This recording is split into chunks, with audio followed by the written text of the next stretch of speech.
So good morning. Welcome to the public hearing for the inquiry into the relationship between the Dural Caravan incident and parliamentary debates on legislation. My name is Rod Roberts and I'm chair of the committee. I ask everyone in the room to please turn their mobile phones to silent. Now, I want witnesses to know parliamentary privilege applies to witnesses in relation to the evidence they give today. However, it does not apply to what witnesses say outside of the hearing. I urge witnesses to be careful about making comments to the media or to others after completing their evidence. In addition, the Legislative Council has adopted rules to provide procedural fairness for inquiry participants, and I encourage committee members and witnesses to be mindful of those procedures. Just before we go any further in relation to procedural fairness, I'd just like to make a statement. The committee is very aware that New South Wales Police made an application for the hearing today to be held in camera. The committee was not mindful of doing that because it was a carte blanche application for the whole hearing to be in camera, which we didn't think was appropriate. There was no demonstrable need for it to be held in camera. However, I do want it recorded, and I want you all to know that if at some stage during the hearing today there is evidence that you believe would be best served having been taken in camera, and the committee is also mindful of that, we will avail you of that process. So please bear that in mind. Although we've rejected an initial application for the whole hearing to be in camera, we are very mindful of the need that perhaps certain parts of the evidence may well be best served held in camera.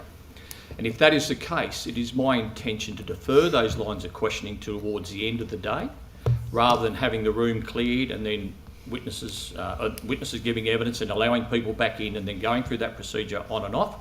We'll try and defer everything to the end of the day. It will make it much smoother and easy, free-flowing.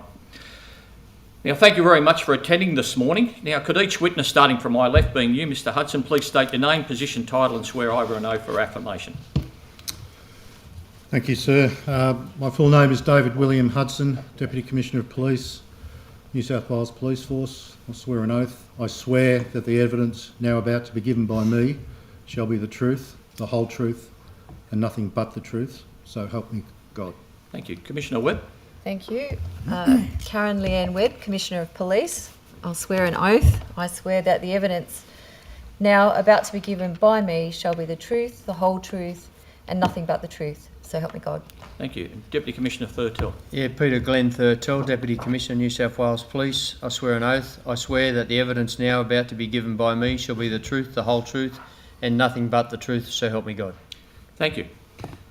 Now, just before we start, I'd just like to make another statement from the Chair, and I want it recorded on Hansard, that the New South Wales Legislative Council passed a Standing Order 52 on the 19th of March for papers from the New South Wales Police Force and the Minister's Office and the Premier's Office and Cabinet that were due to be returned on last Wednesday, the 2nd of April, that was specific to this particular inquiry.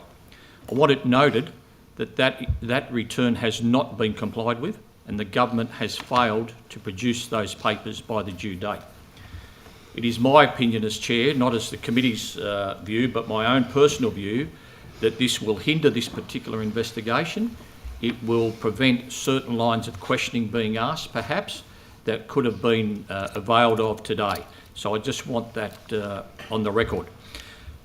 Now, we haven't called for submissions from you. Does anybody want to make an opening statement at all on behalf of the New South Wales Police in relation to this particular matter? So, Chair, I was just going to talk about the arrangements that work in terms of the ANZ CTC space, if that's useful for the committee or not. I did intend to ask one of our opening questions in relation to that, Commissioner, so if you don't mind. Yep, thank you. I'll open the questioning then. For the benefit of everybody here today and those that are watching and for report writing at a later stage, I'm wondering, probably Deputy Commissioner Hudson, you're probably best to address this. Could you please give us a timeline, a basic timeline from when the New South Wales Police first became aware that the Caravan, or the discovery of the Caravan, through to your statement, I think it was on the 29th of February, maybe, and you can correct me on that date, where you make a public statement that we are 100% certain that this is a criminal act, not an act of ideology. So could you just take us through a rough timeline of how it all fell into place, please? And because that will then allude to the creation or the introduction of the JC Joint Counter-Terrorism Team, and then I'm going to ask you to explain what that is and how that comes about. Yes, sir. The Caravan, we were notified, the New South Wales Police Force were notified on the 19th of January that a resident at Dural, who'd previously moved a caravan, had that day opened it and found explosives and some material inside that caravan, which caused him concern and caused him to contact the New South Wales Police. The New South Wales Police Force responded. The Terrorism Investigation Squad responded as well, and they contacted through Assistant Commissioner Mark Walton, the Australian Federal Police, who also attended that scene. That scene was processed overnight and into that afternoon and overnight.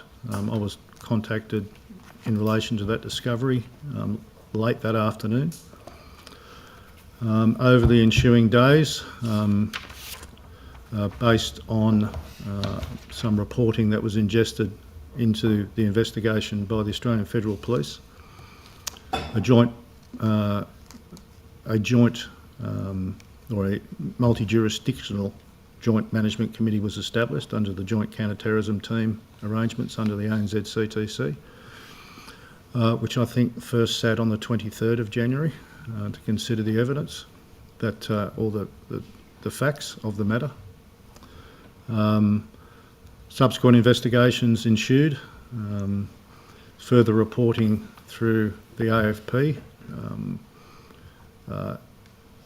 kept that investigation at the level it was at. This investigation, and our Joint Counter-Terrorism Team in New South Wales is comprised of us, the AFP, the New South Wales Crime Commission and ASIO.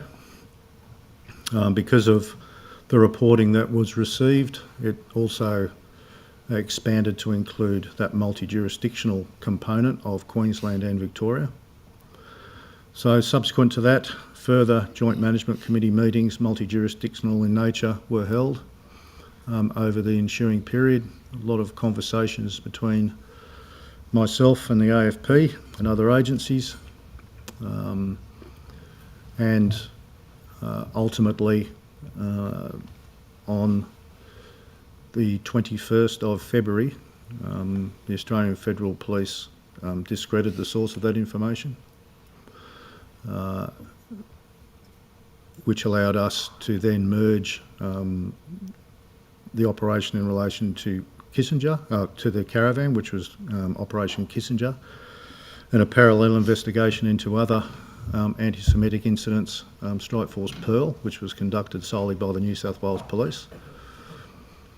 As of that disclosure on the 21st of February, it was apparent that there was a common source, and the investigation officer from New South Wales, who was running Kissinger, the senior investigation officer, was also placed in charge of Strike Force Pearl the following week, when those arrangements could be made. And we quickly moved to resolution through that process. We resolved by the execution and arrest of 14 individuals on the 10th of March this year.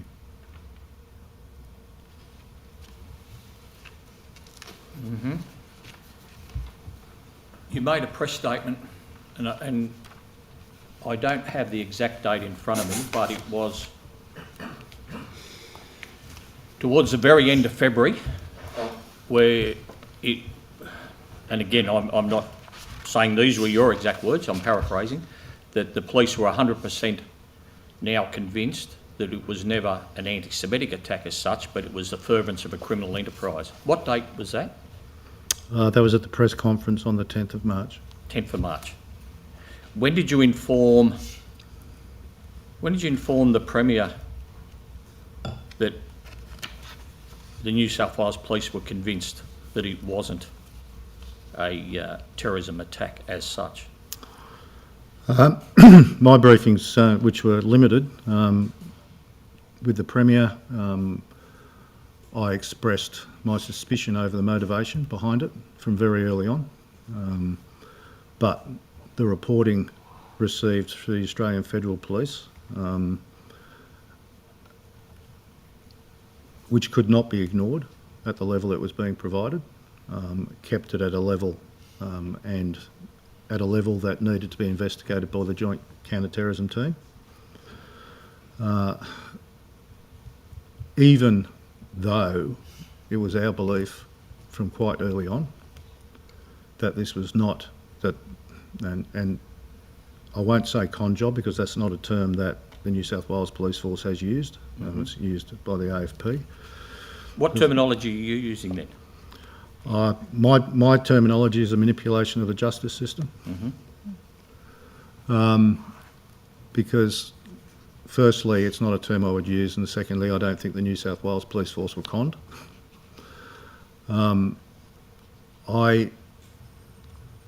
Even though we believed that, it was a possibility and a belief that terrorism charges might still be able to be preferred against the perpetrators of the offence. We asked the Australian Federal Police for an advising on that. That was received by the New South Wales Police Force on the 5th of March. I briefed the Police Minister, wanted an update in relation to what was happening with the investigation to ensure that public safety issues were being addressed. I provided that by telephone on the 7th of March and also informed the Police Minister that we were moving to resolution on the 10th of March on the Monday.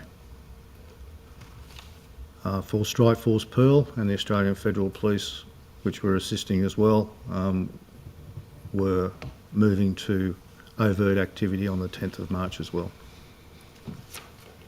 Right. On the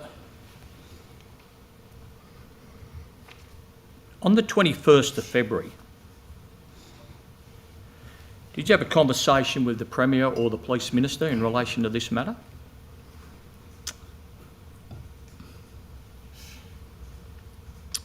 Not to my recollection, no. Oh, we'll come back to that then. I'll check my notes, but I don't remember that specific date. Okay. I know that we're all champing at the bit to ask questions, and I'm sure we've all got very similar questions. So I might start with Mrs. Carter. Would you like to? Thank you, and thank you very much for all being here today. It's very much appreciated. Mr. Hudson, if I can just go back to the question that you were just answering from my colleague in relation to dates and communication. I think you said that you'd been speaking to the AFP, and on the 5th of March you got an understanding from them that this was a criminal conspiracy rather than fueled by ideology. Can I take... I'll correct you, sorry ma'am. Please, yeah. That the legal advice was received on the 5th of March. Yes. By the New South Wales Police. I didn't receive it personally. I became aware of its existence. But the information being provided to the AFP was discredited by them on the 21st of February. Discredited by them on the 21st of February. And that aligned with what your view of the case had been all along, did it? As I indicated earlier, ma'am, there was a parallel investigation being conducted by New South Wales Police under Strike Force Pearl, conducted which predated the Caravan investigation. It's quite apparent to New South Wales Police that the investigations were related. Once the Caravan information had been discredited, we moved very quickly the following week to merge the investigations under the one leadership banner. so that there was no opportunities lost in relation to investigation and no silos of information being held. From that, it was very easy to see our pathway to resolution on the 10th of March. And so when you talk about silos, was the New South Wales Police Force directly involved with investigations relating to terror? Yes, we were. We're a very large component of the Joint Counter-Terrorism team. However, by the very nature of those investigations, some of the information needs to be kept within that investigation and not shared. Mm-hmm. You've said that from the beginning, at its highest, the threat was a terrorist threat, but it was open to other views or other theories of the crime as to what it was. Correct. If you were in charge of the whole of the resources of the investigation, what percentage of resources would you have allocated to the terrorist threat as opposed to other theories of the investigation? I would suggest equal. We have a large component in the Joint Counter-Terrorism team, which is matched by the Australian Federal Police and then supplemented by intelligence support from the New South Wales Crime Commission and from ASIO. So is that allocation based on the ASIO and AFP resources available to you, or on your thinking about what the most likely explanation for the Caravan and other events was? It's based on our commitment to the Joint Counter-Terrorism team, which is significant. Approximately 50 detectives I seem to have in my head. It might fluctuate at times based on filling vacancies, but that number is matched by the Australian Federal Police, or is supposed to be matched by the Australian Federal Police in the Sydney office. So if you said roughly 50-50 allocation, am I correct in characterising it that you would think that the AFP resources could be allocated to the terrorism theory, but the New South Wales Police Force resources would be allocated to other possible theories of the crime?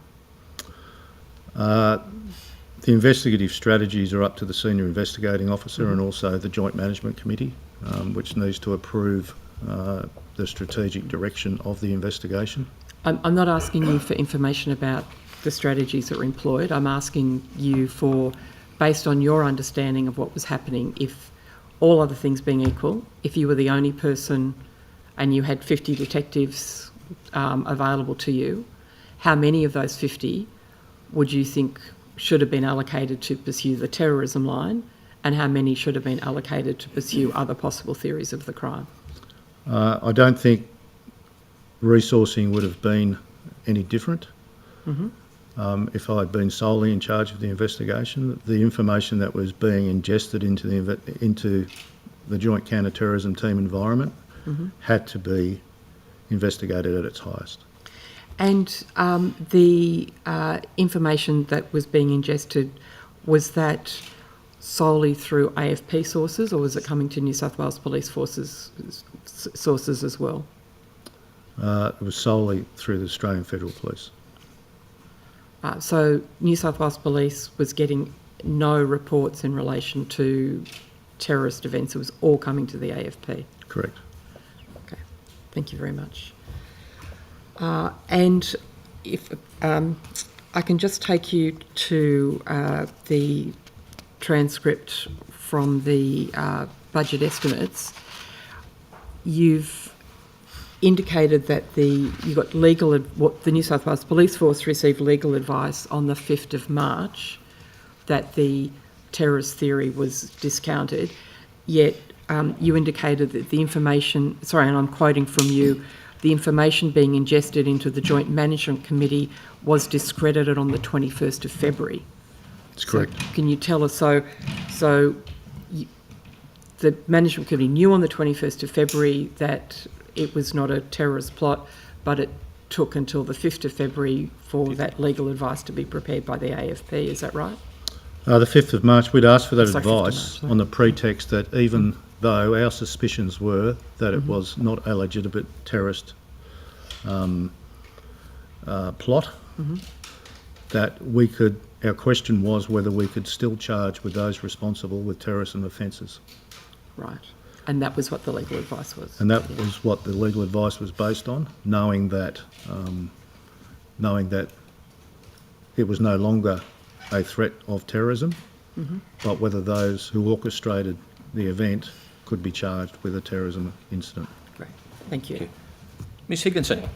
So just for the sake of absolute clarity, on the 5th of March you received advice that there could be no terrorism charges applicable to these offences. That's correct. And so then can I just ask, and this is for any of the three of you, what happened then in terms of communications between the police and members of the New South Wales government between the 5th and the 10th? I had communications with the Police Minister. She asked for an update as to the status of the investigations. And that happened on the 7th? That happened on the 7th of March. So any conversations before then? No. Thank you. I don't push into the Minister's office. It's not my job, but she requested an update in relation to what was happening, in relation to ensuring that public safety was being addressed. And I informed her that, firstly, that the AFP had discredited the information they had been ingesting. I hadn't had a conversation with her since that date. And secondly, that legal advice had been obtained to suggest that terrorism offences were not possible, even though that information had been discredited. And thirdly, that we were moving to resolution on the Monday. That conversation happened on the Friday, the 7th, and we moved to resolution on the Monday. And did you, during that conversation, did anything come up about the Premier's concern, the Attorney-General's concern, and the fact that New South Wales was planning new laws to be dealing with different kind of offences? Not conversations I had, no. Okay. No indication from the Police Minister that that was what her government's intention was, or On the 7th of March? or any time between any conversations had either on the 7th, I take your word that there was none before the 7th, or any leading up until the 10th and on the 10th? No. Thank you. I just want to go back to the fact that on the 30th of January, you made it very clear that the owner of the caravan was somebody who was held in custody in New South Wales. Yes. Was that information provided to the AFP? It was all part of the joint counter-terrorism meetings, all of that information? Yes, it was. And was that a large or a substantive indicator to you that this event was more than likely an opportunistic event, or a perversion of the course of justice type of event, or a conspiracy event, than an outright terrorism event? The first suspicions that I had were on the afternoon that I was told about it. It didn't sit right. But then... Are you able to just elaborate a little bit more in terms of that thinking, and if you could, provide any conversation, like give us some understanding on any conversations you may have had with your colleagues and the boots on the ground, the people who were on the scene? When I was first informed by Superintendent Albert Joseph of the Counter-Terrorism Command, it seemed certainly to be an escalation from what we had been seeing in Strike Force Pearl matters, but seemed to be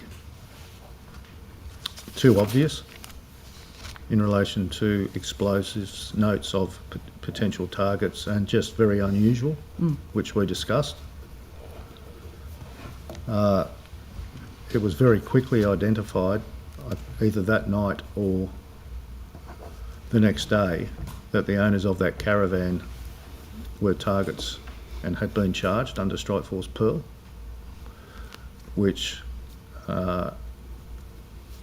made us believe that obviously those investigations were linked in some form. And so in that sense, in terms of that, what was the reactions from within the counter-terrorism group of the Australian Federal Police in relation to that intelligence? The reporting that they were receiving overtook that information at a higher level and kept the investigation escalated. Could you give us sorry to interrupt, could you give us a small indication of what you mean when you say the reporting that they were given? Where was that coming from, and what would that, I to your apologise, understanding? ma'am, sir, I'd have to take that question in camera. Okay, thank you. That's a matter for the chair. Well, we'll defer that question till later on today, and we'll make a decision. We'll have a deliberative ourselves in the morning tea break as a committee, and then we'll decide what we'll do. But we'll just hold that question in abeyance at the moment, Ms. Higginson. Okay, thank you. So in terms of, sorry, and I interrupted you, if you were able to carry on in terms of that information, your intelligence and the intelligence of the officers on the ground as part of that existing investigation, something then intervened in terms, or the information intervened in terms of the joint counter-terrorism group. What else happened in that group in terms of that intelligence? The intelligence received caused the investigation to go more broadly than New South Wales and incorporate Victoria and Queensland. Mm-hmm. It became a multi-jurisdictional joint management committee with representatives from Queensland, Victoria, New South Wales, New South Wales Police, New South Wales Crime Commission, AFP and ASIO.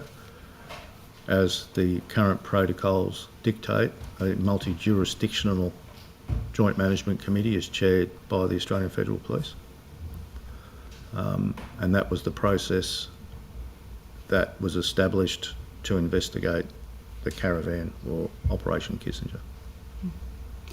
Was there any information during those sessions or those joint meetings? Sorry, can I just ask, so I can get a better understanding, were those meetings together, given they were now multi-jurisdictional, were they meetings that happened? How did they happen? How did those meetings take place?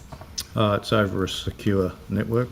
So like a Zoom kind of thing, but for the police? It's a secret level. Okay, thank you. But they are face-to-face? Like there is a face-to-face capacity in that? Or is it just voice only? No, it's video. Thank you.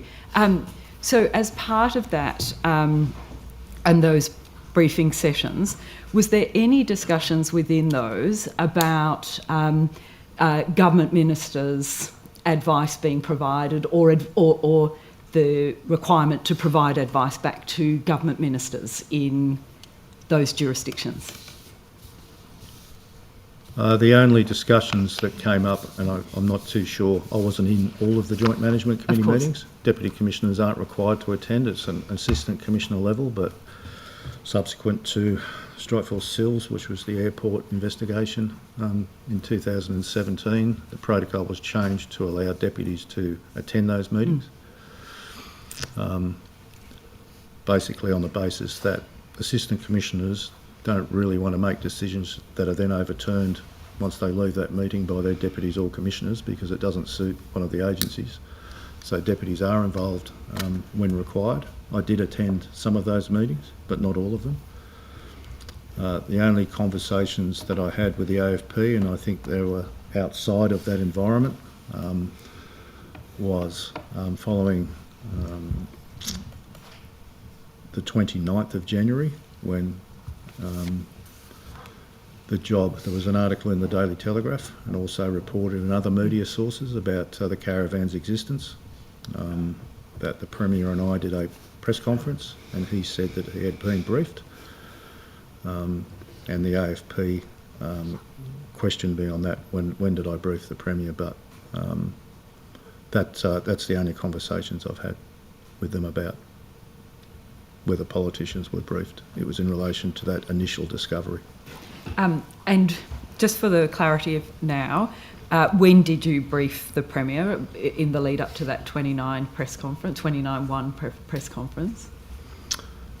Initially, the Premier was briefed by then Acting Commissioner Thurtell.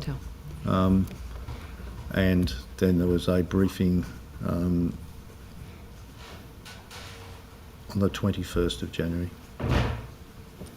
On the 21st. Deputy Commissioner Thurtell, when did you brief the Premier? 9:25 a.m. on Monday the 20th of January, over the phone. On the 20th of January. Yes. Thank you. And can I also ask, in your capacity at the time as Acting Commissioner, did you also brief the Police Minister, and if so, when? 9:37 a.m. Yes, I telephoned her. She was away at the time, and I briefed her at 9:37 a.m. over the phone. On the 20th? So On the 20th, yeah. On the 20th, thank you. And can I also ask, do you recall follow-up briefings you gave to either the Police Minister or the Premier? I didn't give any further follow-up briefings to anyone. Thank you. Commissioner Webb, when did you return? I returned on the 21st, lunchtime on the 21st, so I was present at the briefing that Deputy Commissioner Hudson mentioned that occurred on the 21st.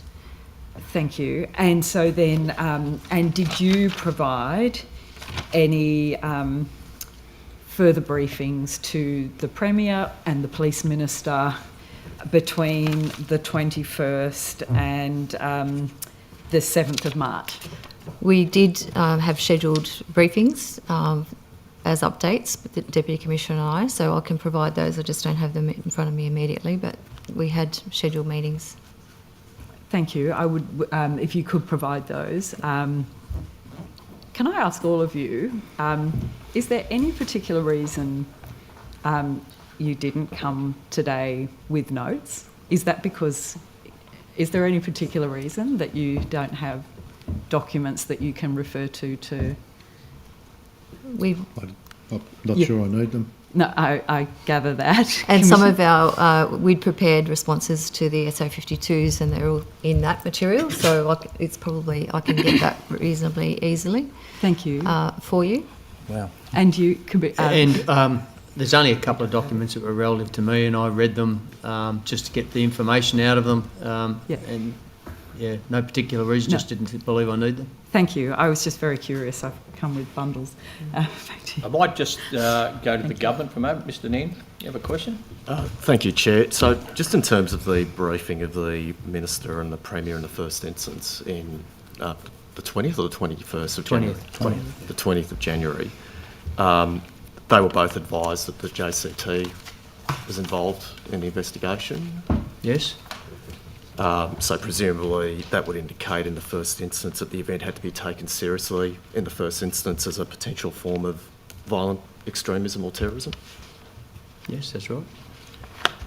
With respect to the protocols and governance, the JCT, I just wanted to get some information around that. Presumably they would look at investigative strategies, priorities, the nature of media commentary, government briefings. Is that correct?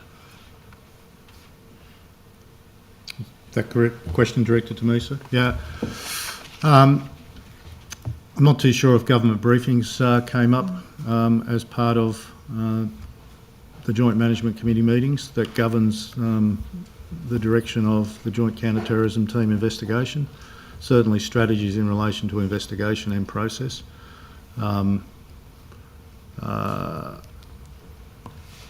Were discussed, but early on in that investigation,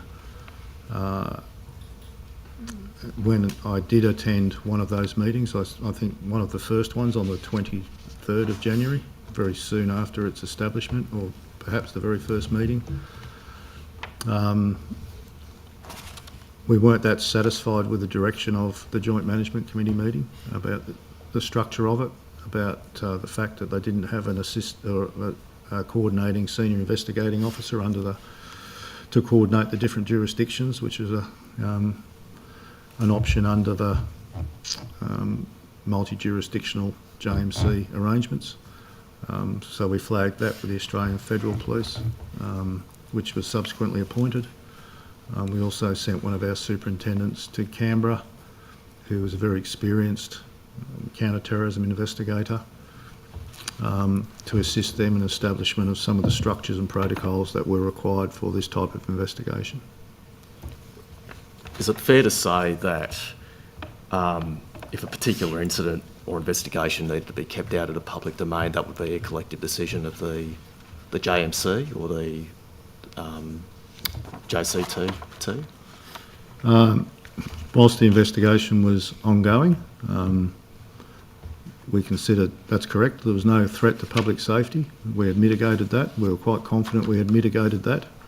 There was no requirement to warn the public in relation to the discovery or potential discovery of other matters that might be linked to that caravan. So it was an investigative decision to not publicly disclose its detection at that time, but that was an investigative strategy. There was no forensic purpose for us in disclosing that caravan. Okay, thank you. You've said that, apologies if I've got the date wrong, but on the 21st of February the source was discredited. That's correct. How would the JCTT decide to close off an investigation? I was in that meeting, and then there was two joint management committee meetings that day on the 21st. The first one, I think, at 9 o'clock, and the second one at 4 p.m.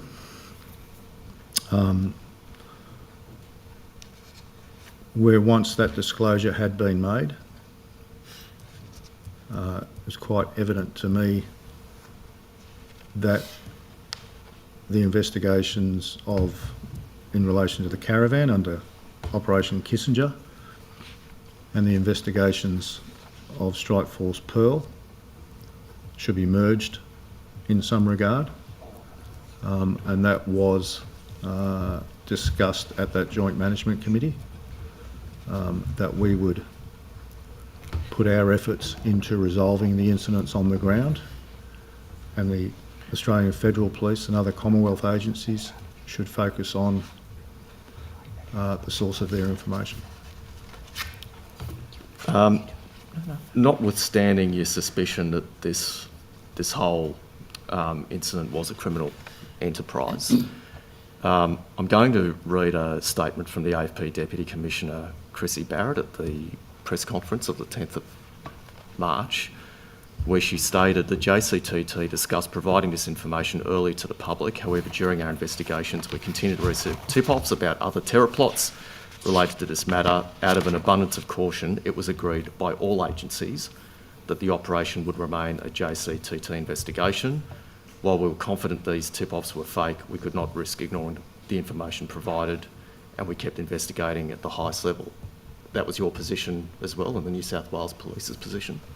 That's the AFP's position, so my position is slightly different, but... Could you articulate that? Maybe later on this afternoon. The option's there, sir, to take that in camera. I certainly would like to avail myself of that opportunity. I'm sure you would. Mr. Namber, what we'll do is I'll ask you to remember that question, and we'll do that we'll discuss whether we're going to do it in camera, and if so, that'll be the appropriate time. But it's fair to say that JCTT would still treat the threat at its highest level until its investigations had concluded and it looked at all the tip-offs. My discussions with the Australian Federal Police centred around the fact, and until the source of the information had been disclosed and discredited, then the threat needed to be treated at its highest. We didn't have access to the source of that information. So up until we were informed on the 21st of February that the source of that information had been discredited, we needed to continue investigating it at the highest level of threat, and I think it would be irresponsible not to have done that. So notwithstanding the intelligence that may have existed about this being a criminal plot, you needed to investigate, not speculate, gather the evidence and form a conclusion. That's correct, sir, but just a correction, there was no intelligence to suggest that it was anything. The intelligence suggested it was a terrorist plot. Yeah, not the other way around. Now, for the sake of clarity, can you advise the committee when it was unequivocally decided by the JCTT that this was not a terror plot? On the 21st. The actual plot was on the 21st of February when the information was discredited. However, as I indicated earlier, there was still a suspicion that we might be able to prefer terrorism charges against those responsible until the legal advice was received on the 5th of March. And the first advice to the Minister was the 5th of March. First advice to the Minister was on the 7th of March when she asked for an update. Okay, thank you. Mr. Fang. Thank you, Chair. I just want to take a step back. We've obviously looked at the timeline from the 19th of January, but prior to that, the person that discovered the caravan, I think, indicated that it had been sitting roadside for a period of time. Do you have an idea as to when that caravan was first seen by that person that discovered it, and then how long before they decided to move it, and then how long before they decided to open it? I think that citizen came across the caravan around the 7th of December. I think he believed it to be in a dangerous position and moved it to his property around the 9th or 10th, where it remained until the 19th of January when he opened it. So, in effect, this attempt to pervert the criminal justice system, as you've indicated, not the con job, that the words of the AFP, was put in train in early December. Is that correct? Yes, that's correct. So, in relation to the person that owns the caravan that we've determined was discredited on the 21st of February, who was in receipt of the intelligence that that person, the person that owned the caravan, the person that was effectively the mastermind of attempting to pervert the criminal justice system, who was in receipt of the intelligence that person was offering? Was it the New South Wales Police or the Australian Federal Police? So we're not suggesting that the owners of that caravan were the criminal mastermind behind any of these jobs, Pearl or Kissinger. We are suggesting that the owners of those caravans have been had been manipulated by the mastermind. I'll rephrase the question perhaps. I guess it's my assumption that the mastermind who was seeking to manipulate the system perhaps provided resources to the caravan owners to buy those caravans and to create the illusion that there was an issue with that caravan being used to target people. When was it clear that the mastermind behind the whole plot was providing information to the law enforcement agencies, and who were they providing that information to? As I indicated previously, sir, the information ingested into the investigation came through the AFP. However, there are further elements of that question which I would like to take in camera this afternoon. Understood. Because there's matters before the court at the moment. Okay, then I understood. Just in relation to the intelligence, I'll say, that they were providing, was that intelligence that they were aware of possible or probable anti-Semitic or race-based attacks? Was that the basis of any briefing provided to the Premier and the Police Minister prior to the discovery of the Caravan on the 19th of January?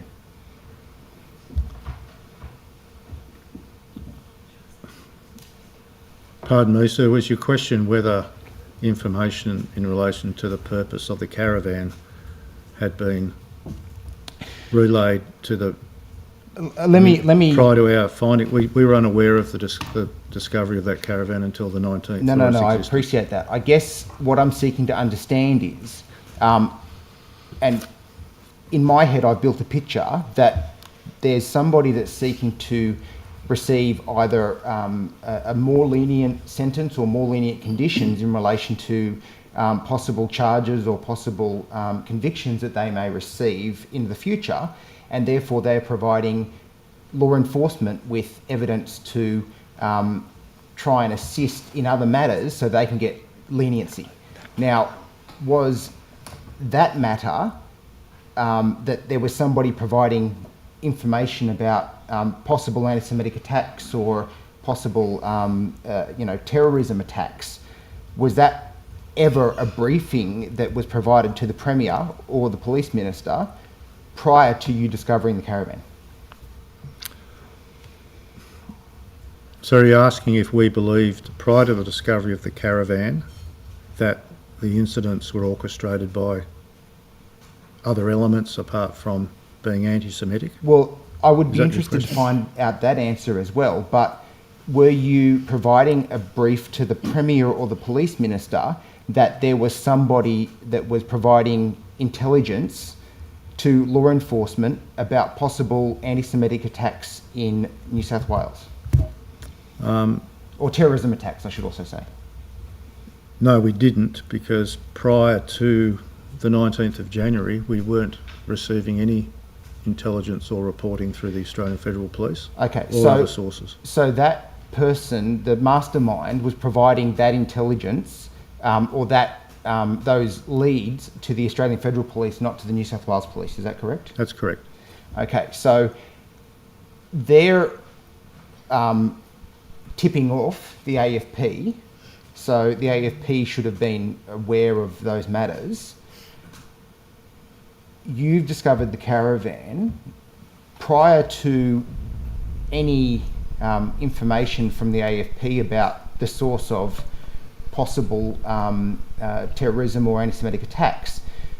You've felt that there was something not quite right in relation to the Caravan being too overt, the address of attacks, the sort of attacks. So you had questions at that point. When did the AFP share with you that they had an informant that was providing them intelligence in relation to attacks similar to ones that were being formulated with the Caravan? The information was first provided to the New South Wales Police on the 20th of January.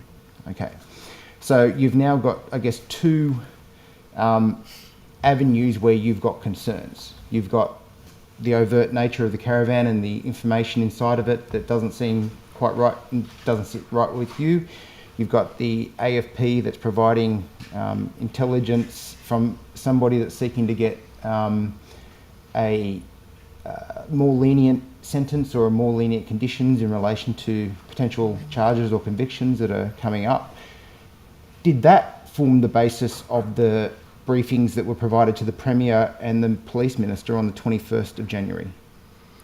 Deputy Commissioner Thurtell? The 21st of January briefing was not provided by me. That was my phone Initial call one to him was was the the 20th. Okay. Commissioner Webb? I don't have that information in front of me. It would have been based on information in that JMC meeting, so I'll have to probably ask to that to be taken in camera this afternoon, perhaps. Okay.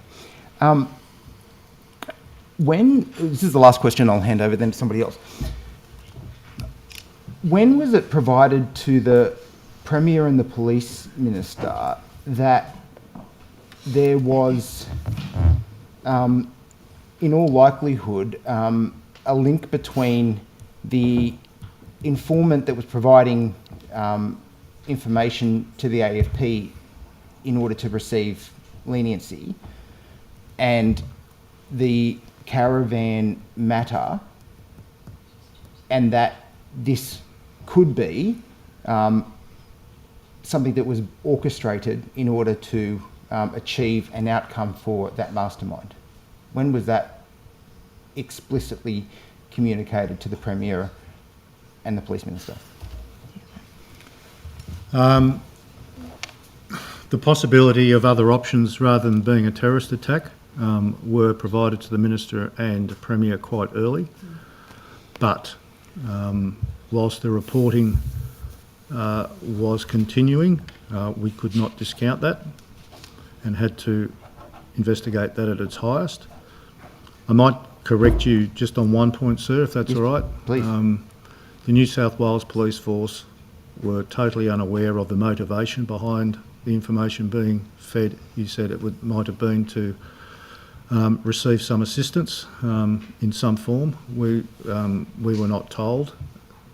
We repeatedly asked what the motivation of the person providing that information was.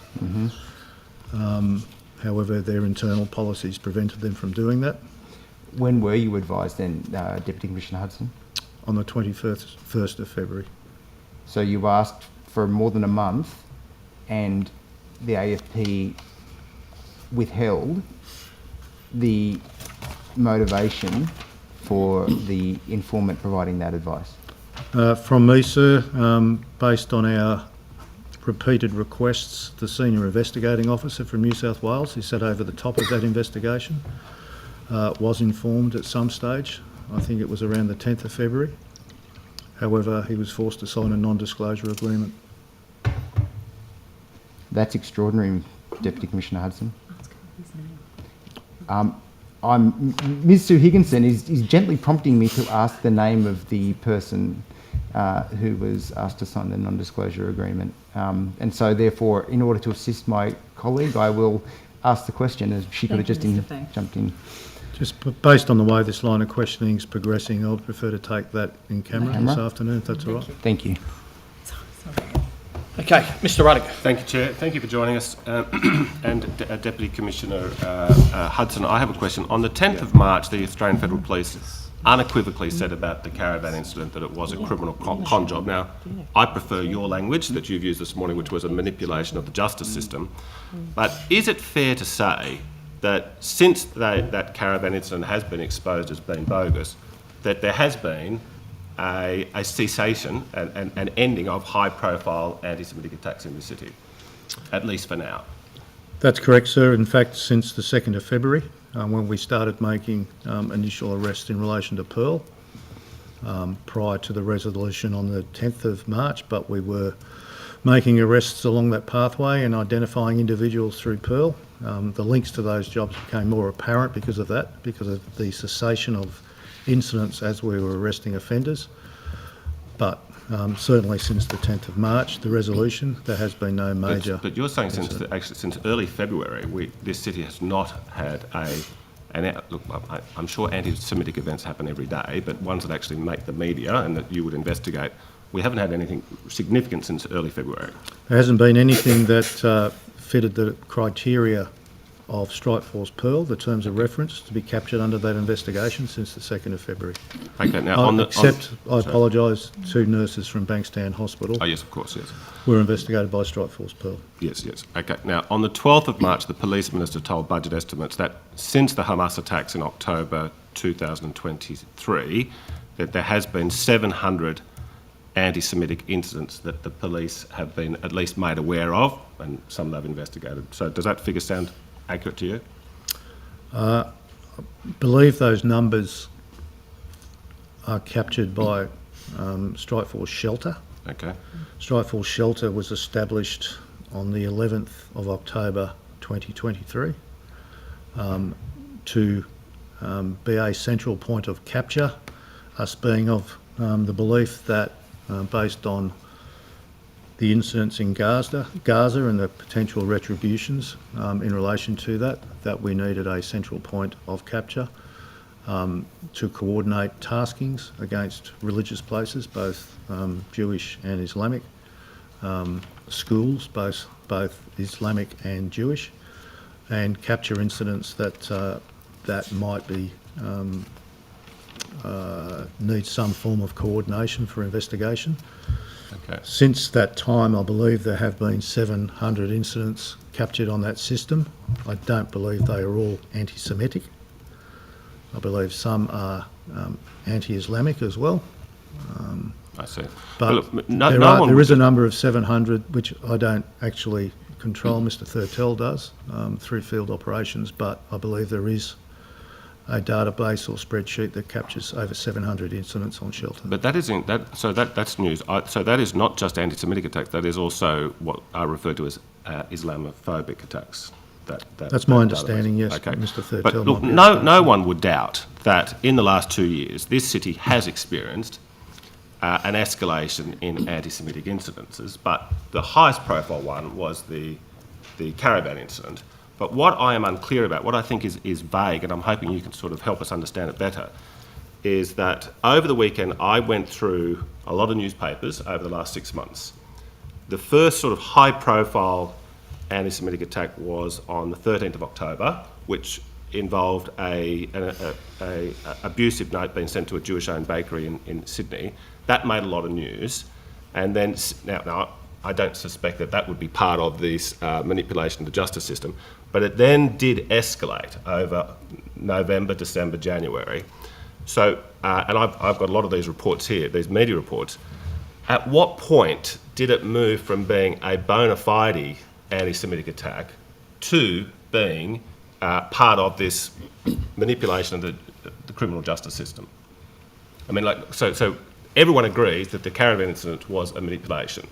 But what about these other incidences that had happened in the months before? At what point, I mean, I'm not doubting that most of them over the last 2 years were genuine, but then at what point did this criminal mastermind start coordinating these attacks, in your view, with all the information you have today? Those matters being investigated under Strike Force Pearl. I believe there are 14 incidents separate to the Caravan. It would be our suggestion that we believe all of those have the same common source. 14. 14 incidents. And when was the first of those 14? When did that take place approximately? There were incidents at Bondi in relation to a brewery and a kitchen. There was Yes. a mistaken by offenders trying to commit damage against one of those, and they mistook the wrong premises, and then other people subsequently damaged that by fire. We would suggest that was a coordinated attack. That was unknown at the time, obviously. There was no pattern prior to that that was investigated by local police, and arrests were made in relation to that. That was subsequently captured under Strike Force Pearl because of links to other jobs. But then, as you say, certainly incidents did escalate with attacks on vehicles in the eastern suburbs, attacks on premises, attacks on childcare centres, attacks on synagogues at both Newtown and Allawah. Those incidents, we would suggest, are part of the same manipulation of the justice system. I mean, this city was alarmed over the summer with these media reports, and understandably the Jewish community more than anybody, they would have been acutely alarmed.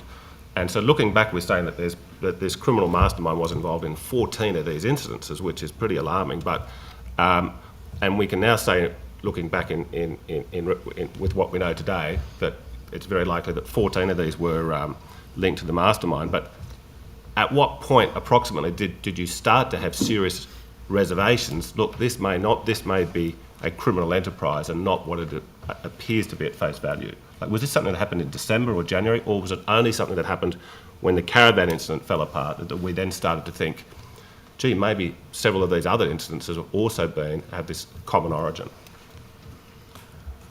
In my mind, I can't speak for other investigators.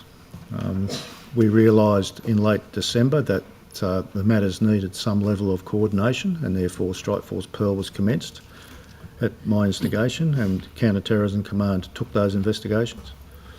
Yeah, but if you're saying that there was coordination in December, but that could still have been like an anti-Semitic gang coordinating to do these things. But when did it occur to you that, look, maybe this is not motivated by anti-Semitism, but it's actually motivated by somebody trying to negotiate a reduced sentence? Sir, I would refer to the attacks as still being anti-Semitic, having dealt with the Jewish community through this and attending a number of forums and speaking to individuals within that community. I know that the impact that it's had on that community. I would consider these attacks anti-Semitic. The actual, whether the individuals that committed the act had any ideology of anti-Semitism, I think is immaterial.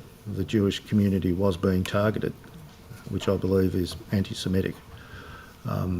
But up until the discovery of the caravan, the owners of that caravan being identified as targets of Strikeforce Pearl and having been charged under Strikeforce Pearl, certainly from the 19th of January when the caravan was discovered, there was some belief that the jobs were linked and might have a common cause. But that couldn't be proven in any justifiable form at that stage.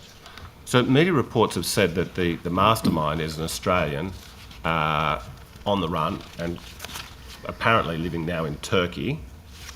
Have we, I don't know what our extradition... I think I said earlier, sir, when the 21st of January, and I'm not 100% sure of all the details of a person of interest because it's immaterial to me. The Australian Federal Police are pursuing that person. I believe they've charged an individual with helping assist him leave the country, unbeknownst to New South Wales Police, or I believe Queensland Police even. So there's certainly an investigation being pursued by the Australian Federal Police and not us. Okay, pleased to hear that.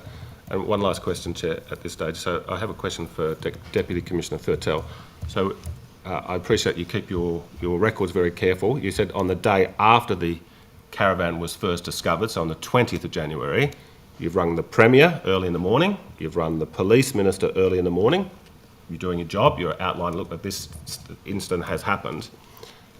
Your colleague did say earlier today that he said very early on, that was a direct quote, that he had suspicions this was not what it appeared to be. Did you share those suspicions in those very early days? And if so, did you, when you briefed the Premier and the Police Minister, did you say, look, there could be some doubt here because some of our senior officers think that there are, this may not be bona fide, it may be not what it appears to be? No, my briefing to the Premier on the 20th and the Minister on the 20th were very factual briefings about the discovery of the caravan and the explosive and the notes, etc., and the owners of the caravan. There was no speculation provided to them by me about what could or could not be associated with. Was that because you didn't have suspicion, or that's not your remit? No, that was Mr. Hudson that formed his opinion very early on. As far as I was involved with it as the acting commissioner, I was relaying factual information. I see. Yeah. And Deputy Commissioner Hudson had not, in that 24 hours or so between finding the caravan and speaking to the Premier and the Police Minister, you hadn't been told that there could be some doubt about this? As far as I'm aware, or as far as I recall, not by 9 a.m. the next morning, but we certainly had a conversation within a day or so or two of the discovery of the caravan that he thought that was a possibility. Okay, thank you, Chair. While we're on that point then, Mr. Thurtell, you've made the phone call to the Premier and the Police Minister. Where did you obtain the information that you used in that phone call? Well, as every Monday morning, we have a Commissioner's Executive Team operational briefing, and the information that I relayed to the Premier was provided to me during the operational briefing. Well, Mr Hudson has ultimate control over this because it's a counter-terrorism operation at that stage. Did Mr Hudson tell you of his suspicions in relation to that?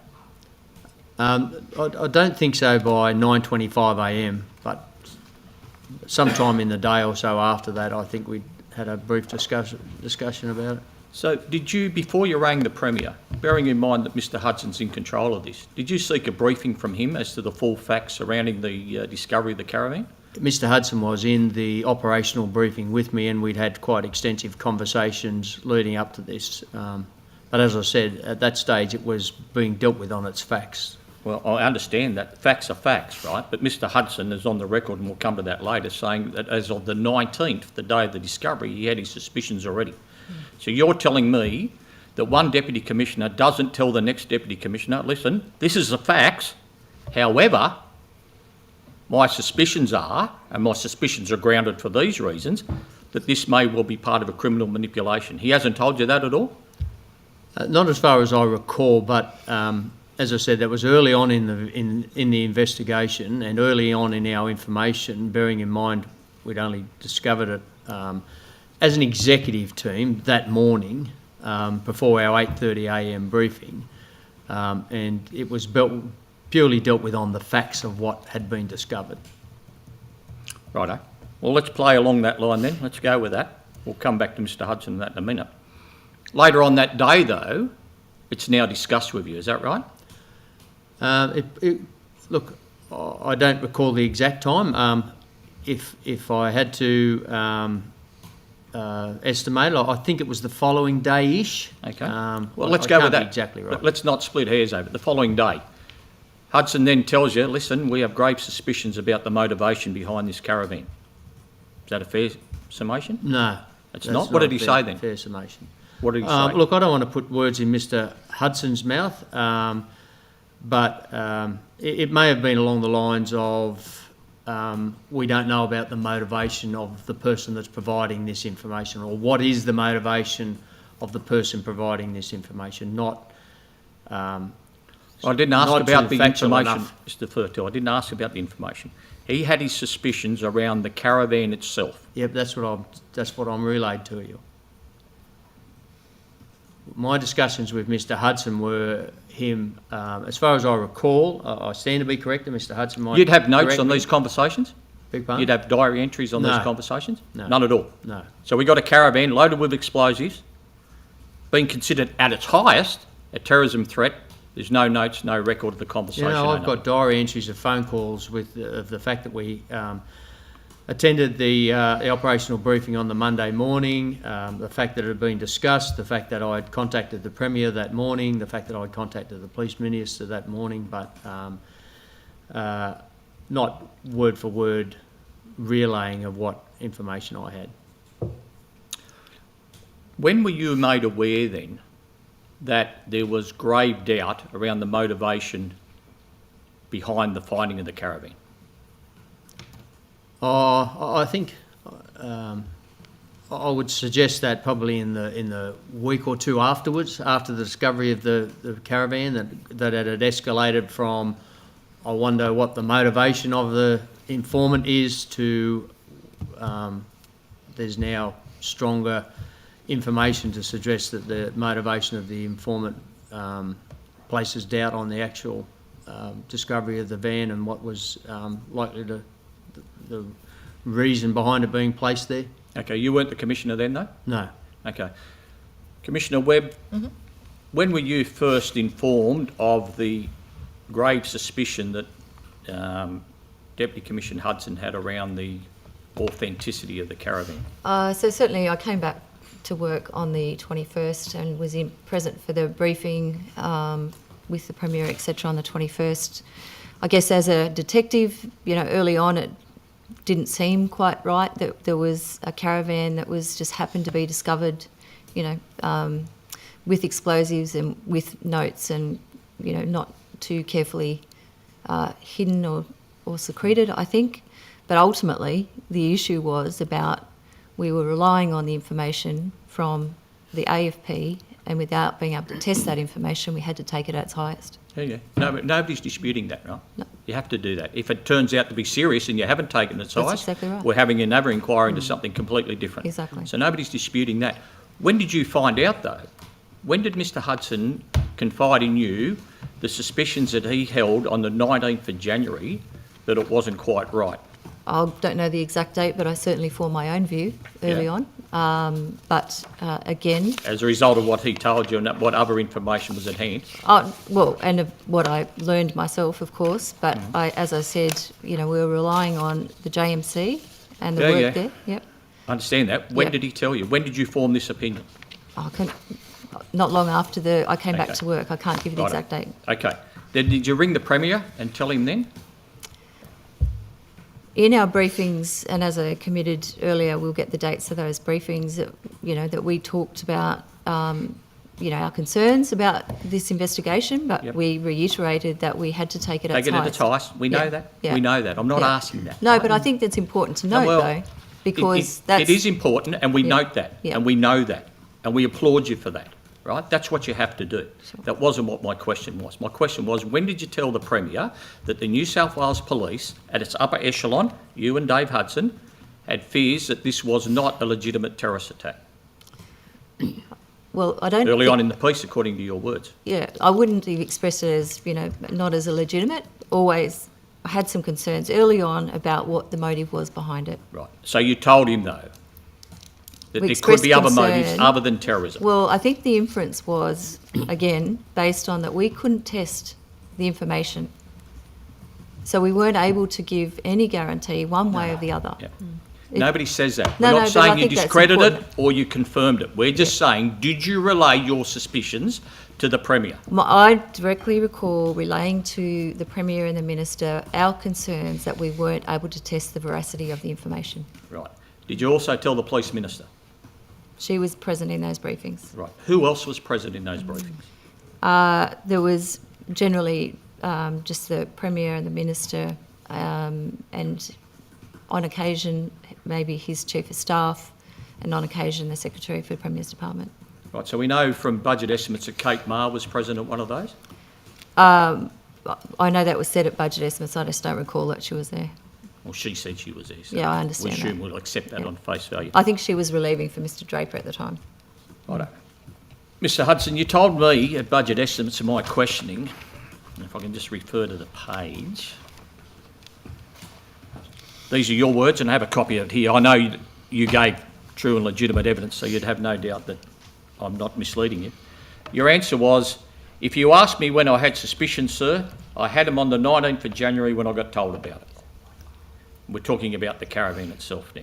Correct. You still stand by that as being the case? Yeah, I do. I think there's probably a point of clarification around what I said there as well. When you investigate the discovery of a caravan containing explosives and the addresses of certain Jewish interests in it, which, if you take at face value, might be targets of the intended use. You need to make an assessment as to whether the caravan was intended to be used in an attack or whether it was used to be discovered to create fear within the community. I think my recollection is my initial reaction was it was used to be discovered. It had been parked, as I said earlier, in a fairly hazardous position and therefore had been removed by a member of the public to safety in the front of his property. But if it had been left in a hazardous position containing that material, one would expect someone to contact the police. Sure. Okay. But having said that, sir, that doesn't escalate to then having some criminal mastermind behind it manipulating that and other jobs. Certainly. So that, because that information didn't come to me on the 19th of January, That information, I think I became first aware of personally on the 21st, the morning of the 21st of January. I think on the afternoon of the 20th it may have been made available to the Counter-Terrorism Command, but it wasn't provided to me. So my suspicions were based on whether this caravan was used to conduct a terrorist attack or whether it was placed to be discovered and create fear within the community. Sure. So, we're both detectives, Mr Hudson. You turn up at the scene of this caravan, there's one question and one question only. Is it legitimate or is it not legitimate? If it's legitimate, there's lines of inquiries to follow. If it's not legitimate, there's lines of inquiry to follow. That's the first decision though, isn't it? Have we got a real crime here or we don't? I think if it's always a crime to have explosives contained in that, and the early days of that investigation were focused on things that are common to both those trails of investigation. Before you make an assessment, you start wide and you narrow, as you know, Mr Roberts. Well, yes, but certainly you have your suspicions.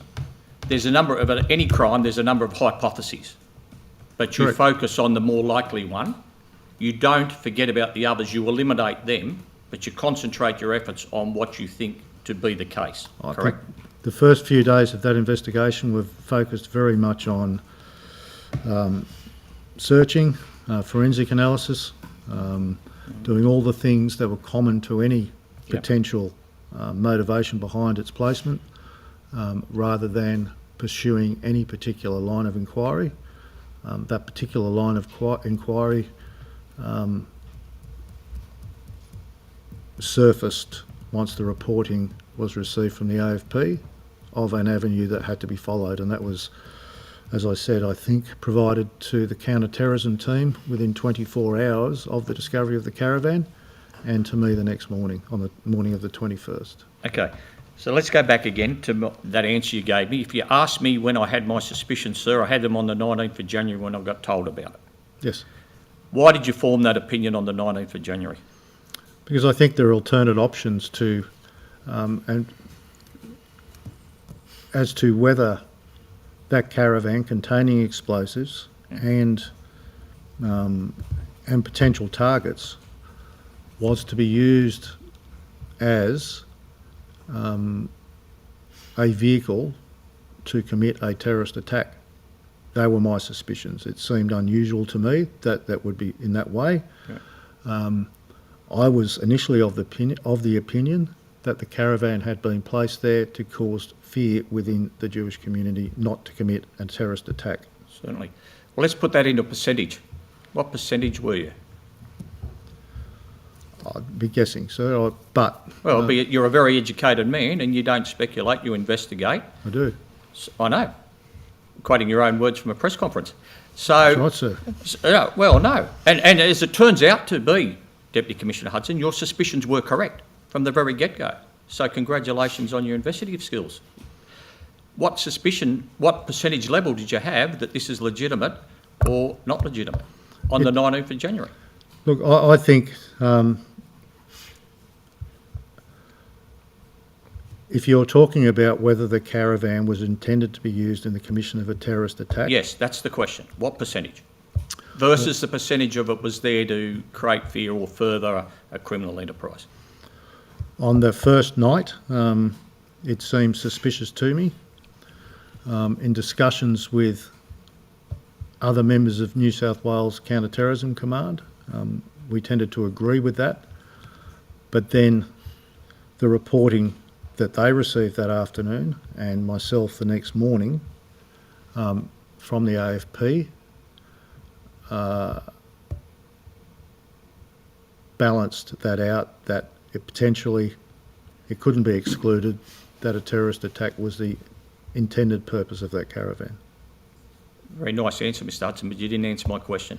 What percentage do you have on the 19th of January? I can't say now because it's since the 19th of January, the investigation has flowed, information's come in and swayed and manipulated what that perception might be. I wouldn't be able to tell you. All I can say is that the discovery of the caravan on the 19th of January didn't sit right with me, and I thought it was a possibility that it was not to be used in the commission of a terrorist attack, but positioned for discovery to create fear within the community. And did you share that with the rest of the executive team? I think within the first couple of days, I think it was well known what my opinion was. Thank you. Okay. Did the New South Wales Police possess themselves any intelligence in relation to this caravan or the motivation behind the caravan? It appears to me from what you've been saying today that the intelligence in relation to that has come from the AFP, but your own sources, your own informants and intelligence units didn't come up with anything at all? Nothing specific, sir, but I can elaborate that in camera. That's this afternoon, fine. if you like. So then, just correct me and tell me, when were you told again by the AFP that it was, again, I have to be careful here because I'm not sure if this is what you said, so I'm not putting words in your mouth. When were you told by the AFP that this was in furtherance of a criminal enterprise? When were you officially told that? The source of their information was discredited on the 21st of February. February. Okay. I want to take you back then to a press conference held on the 29th of January, you and Premier Minns. Yes. Just after your words, "We investigate, we don't speculate," at 21 minutes into the interview, you said that it may be used by somebody seeking assistance at court. Do you recall those words? I do. Okay. What do we find out at the end of all this? That it's a plot used by somebody attempting to manipulate the justice system to get some assistance at court? I raised that in the press conference as being a potential motivation for placement of that caravan as an option, and also to allay fear within the community that they were under attack from individuals who were looking to blow up certain Jewish places of interest.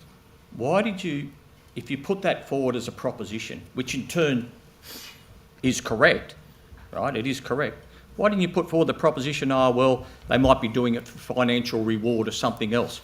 Why did you specifically say an experienced investigator like yourself, who would not say anything at a public briefing, because I watched that briefing very carefully, front to back and back to front and all over again. You were very careful of the words you chose, but you said maybe somebody seeking assistance at court. Why did you say that? Where did you form that opinion from before saying that in a public briefing? Because it's not an uncommon practice for that type of manipulation of the justice system, where someone is looking for some form of assistance. Yep. And, you know, police, certainly within New South Wales, certainly through organised crime elements, often provided information so that an individual might gain some assistance at court. I don't think my words were specifically true in that instance, because I don't think they are after assistance at court.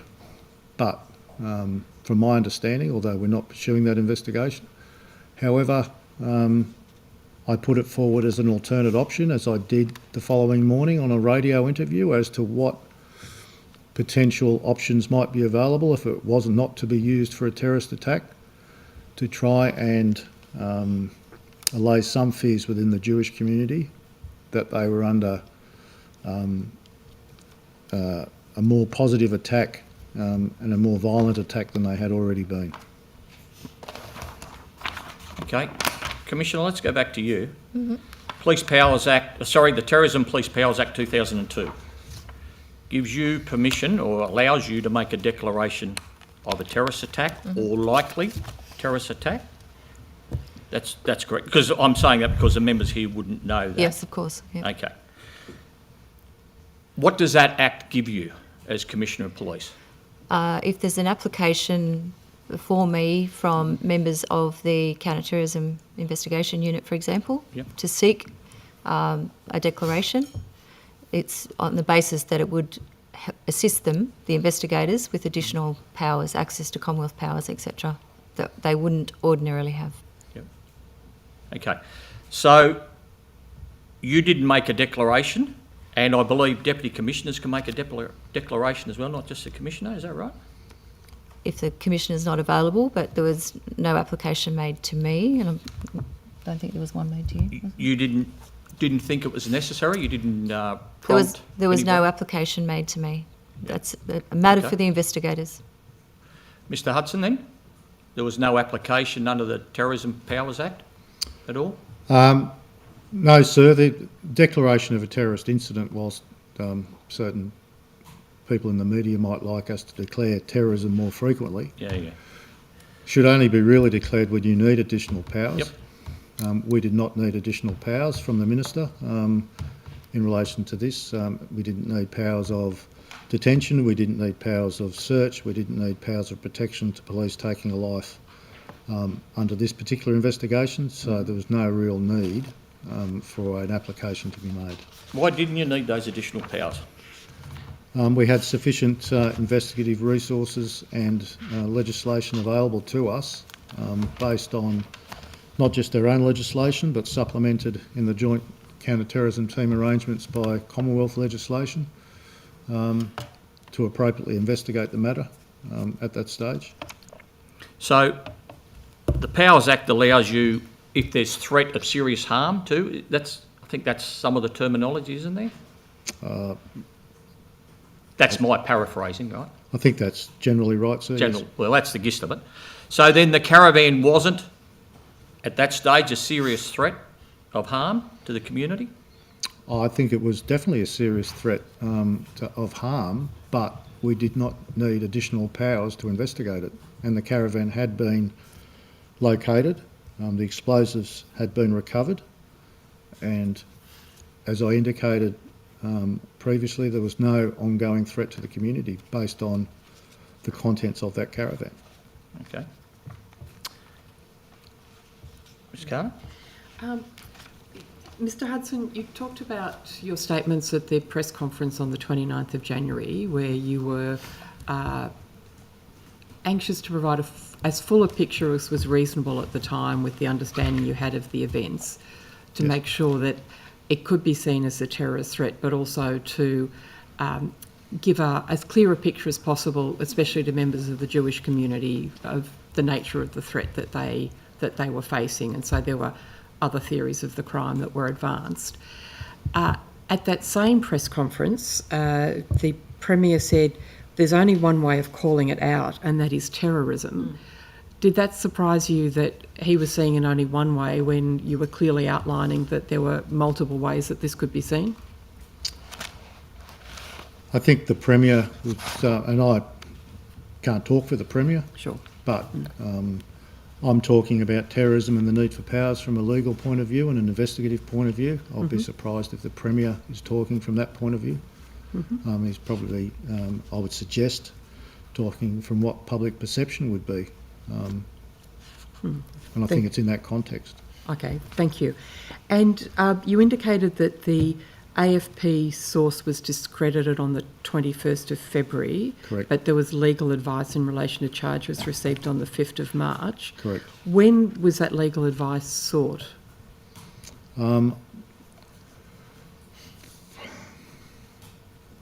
We had Happy for you to take that discussions- on notice if you need to. I can. We had discussions about it. I'm not too sure of the exact date that our police requested that advice. And were New South Wales charges available if Commonwealth terror charges were not available?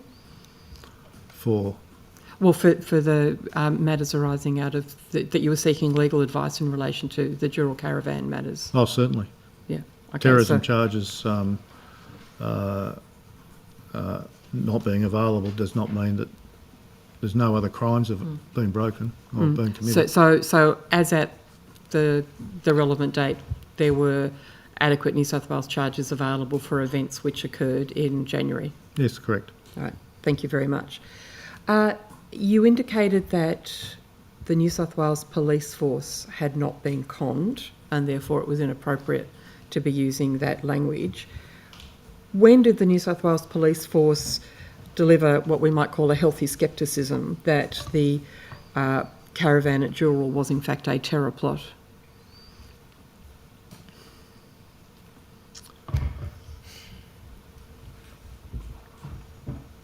I probably will be touching on matters that are subject to discussions within the Joint Management Committee, and therefore would prefer to take that in camera, if that's all right. Yeah, no, happy to come back to that at an appropriate point late in the day.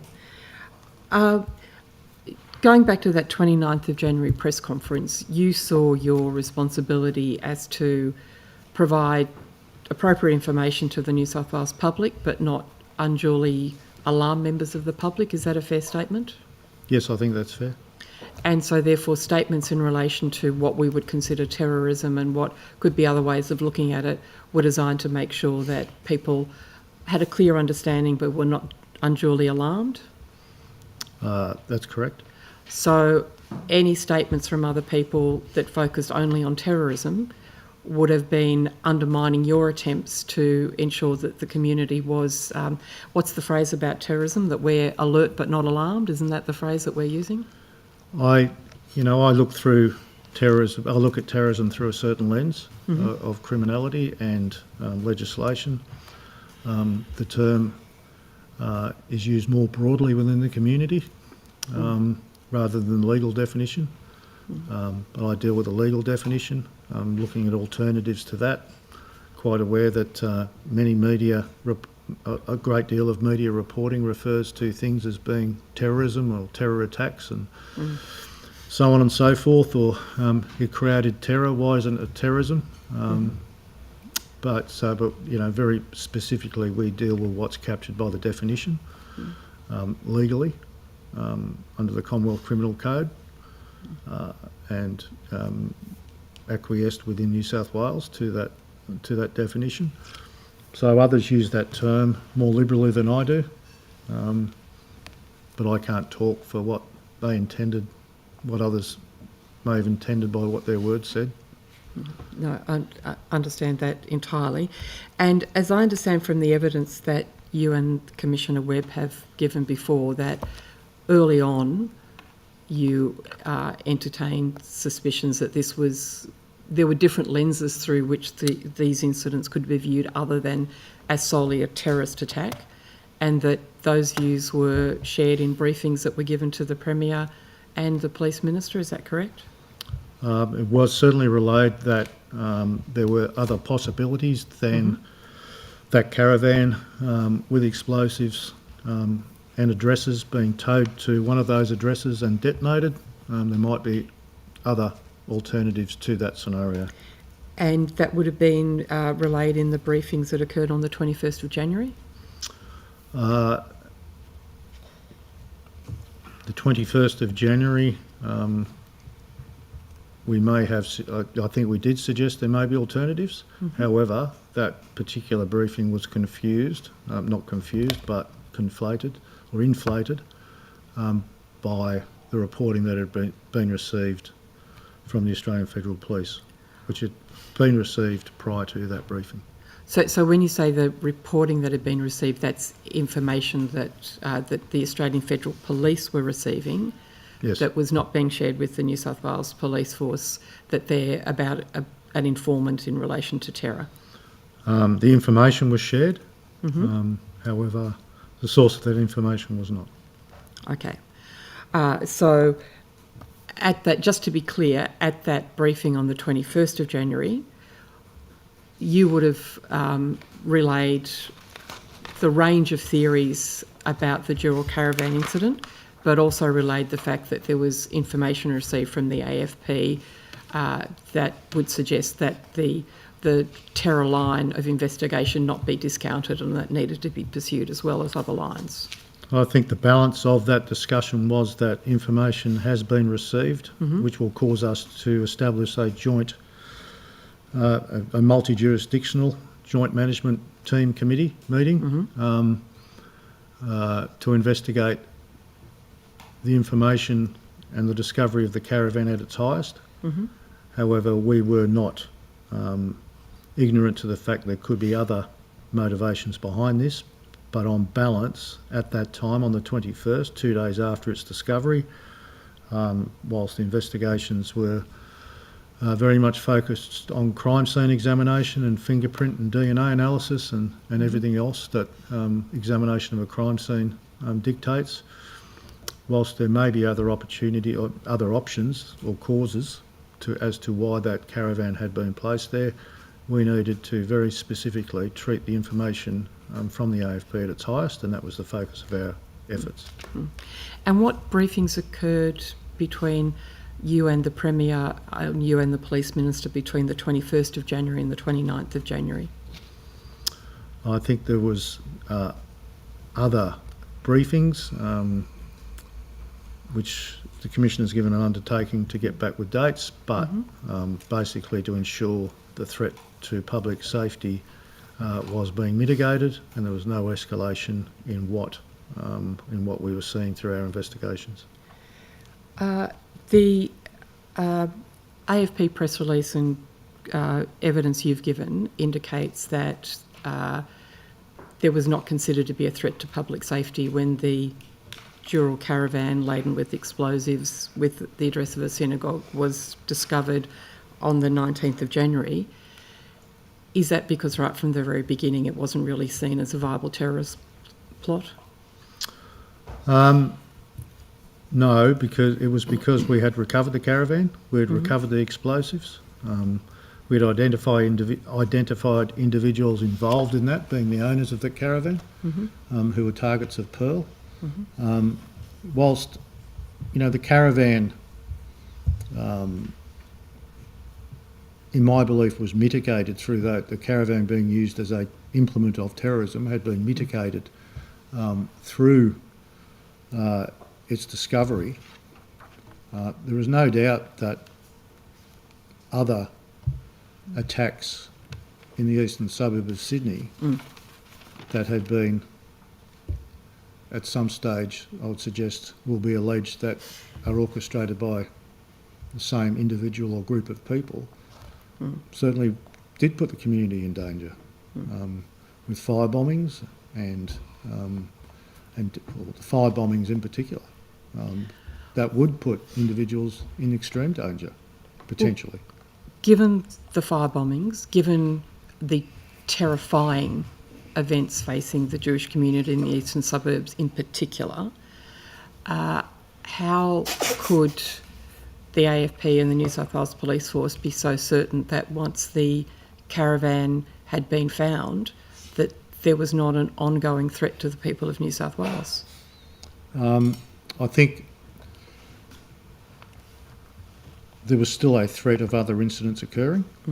However, we think we had appropriately mitigated that, not just through the recovery of the caravan, but also through proactive interventions we were taking through Strike Force Pearl, who were conducting regular patrols of the eastern suburbs around Jewish places of interest that may be potential targets.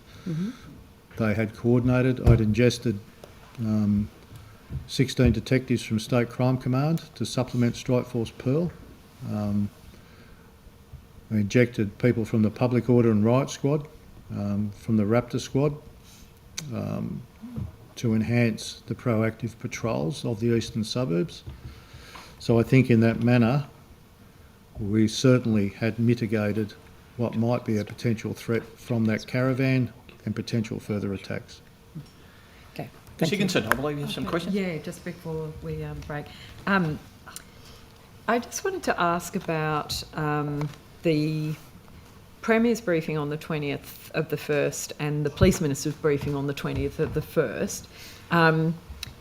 How were those briefings, how was the Premier's briefing given? As I said, I rang him. And how long, it was a short briefing, how long would you estimate that briefing? I think it was 8 minutes, the extent of the phone call. Thank you. And then the briefing on the, following that to the Police Minister? That was at 9:37am and that was about 5 minutes. And again on the phone? Yes. Thank you. And so then the briefing on the 21st that happened, on the 21st, and I think that was with you, Deputy, how did that briefing take place? That was in person at the police executive offices. And that was with the police minister? Certainly the Commissioner Yep. had returned. Yep. I believe you may have been doing a press conference in relation to the childcare that afternoon. I'm not sure. He may have been there for that, I think, but he wanted a briefing on the update of the Caravan prior to that. The Premier? Yes. Yep.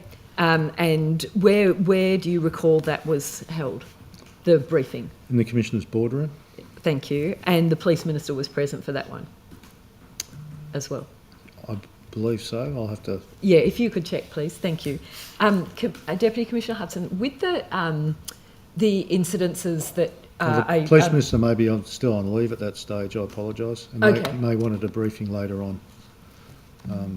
So I think she was still... And on you will commit to... You're going to provide us with a clear outline of those briefings, if they could include as well where they happened and how long those briefings were for each of the... That would be very helpful.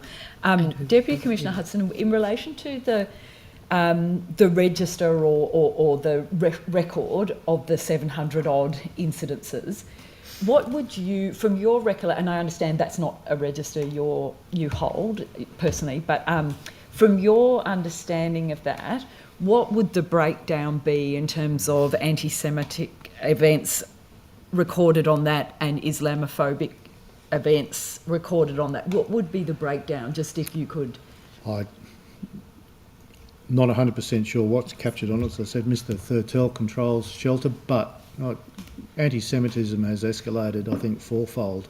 We need to produce those statistics for the Premier's engagement and hate crime panel. And I think, they've certainly escalated over the last, or since October 2023, October the 7th, and continue to happen.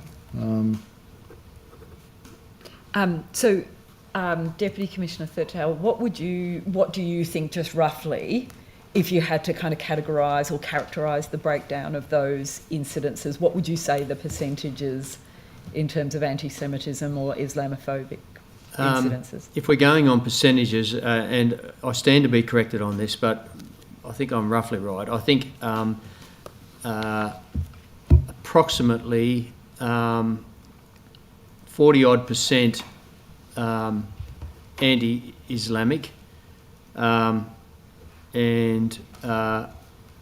anti-Semitic, a bit over 10%, about 15% maybe, of anti-Islamic, and the rest have been categorised as other. What you need to understand is shelter was set up, as Mr Hudson said, in October 2023 to keep an overarching watch on what started as the protest activity and all that sort of stuff, and our engagement with groups in the community, etc. So the others could be any number of things, such as a particular protest was held somewhere, so there's tick, there's one. Particular protest held somewhere else, tick, there's two. Somebody's arrested with something, or that might be shelter related, let's put it in there as other. So this is a loose capture of what's been happening since October 2023 by what comes under shelter's overarching responsibility. Some of those things are disseminated through our COPS system to shelter, and once it's received, my understanding is once it's received, well, it becomes part of their stats, but doesn't necessarily need to be sent to them, or it's not necessarily directly relevant. So not everything's, it's not an exact science on everything has to be either anti-Semitic or anti-Islamic or protest activity. It's something that was referred to them and has been captured in the database. Thank you. So just to be clear, if you were to, and you could be some margin either end, but around about 40% of those 700 entries would be anti-Semitic. Anti-Semitic directly. Of the ones that I classified as other, I can't specifically say that there's no anti-Semitic or anti-Semitic element to them, but in our our spreadsheet, they're not directly attributed as either one of those. Thank you. And I know we're nearly coming to, there's a couple of minutes. I just wanted to ask you about, so as parliamentarians were required to consider laws that amended the sentencing laws in New South Wales to look at whether an offender, whether a circumstance was aggravated or not based on whether the motivation was wholly or partially motivated by hate factors. Is this something that any of the three of you were ever consulted about or discussed with anybody as part of the executive or their staff members at any point in time? The only, which is normal process, if the legislation comes out of Cabinet and through involvement through the Attorney General's Department, etc., formal consultation on the Crimes Amendment Racial Hatred Bill came to us on the 31st of January for the consultation as commencing. And was there ever... which is a normal process in terms of a bill coming out for consultation to every agency that's affected. Thank you. So there was nothing kind of extra in terms of that specific provision, in terms of what was... I'm just referring to your evidence, Deputy Commissioner Hudson, about ultimately the motivation around the caravan, and I hear the dual approach that you're saying, well, look, there was clearly anti-Semitism involved because of the nature of what was left in the caravan and the notes, but that clearly this was something motivated by something else. Has there been any discussion with any around the offences available and the sentencing in terms of the existing law and the need to change the existing law? Not with me. No. Thank you. Right, I note the time is 11:15, and I think our... Chair, with your indulgence, can I just ask, Commissioner, when you've taken on notice that you're going to provide details of times and places and locations of briefings, can you also provide a list of who was present at each of those briefings? I've got the dates of those briefings in terms of how they were conducted, but I'll have to take it on notice for who was in attendance. Thank you. Perhaps your staff might be able to do that in the morning tea break for us then, hey? If they can ready that information, we will do that. Excellent, thank you. Right, we will now adjourn for half hour, I believe it is, half hour. Thank you. Shall we have a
We're continuing with the hearing in relation to the Dural Caravan incident and its relationship to debates in Parliament and on legislation.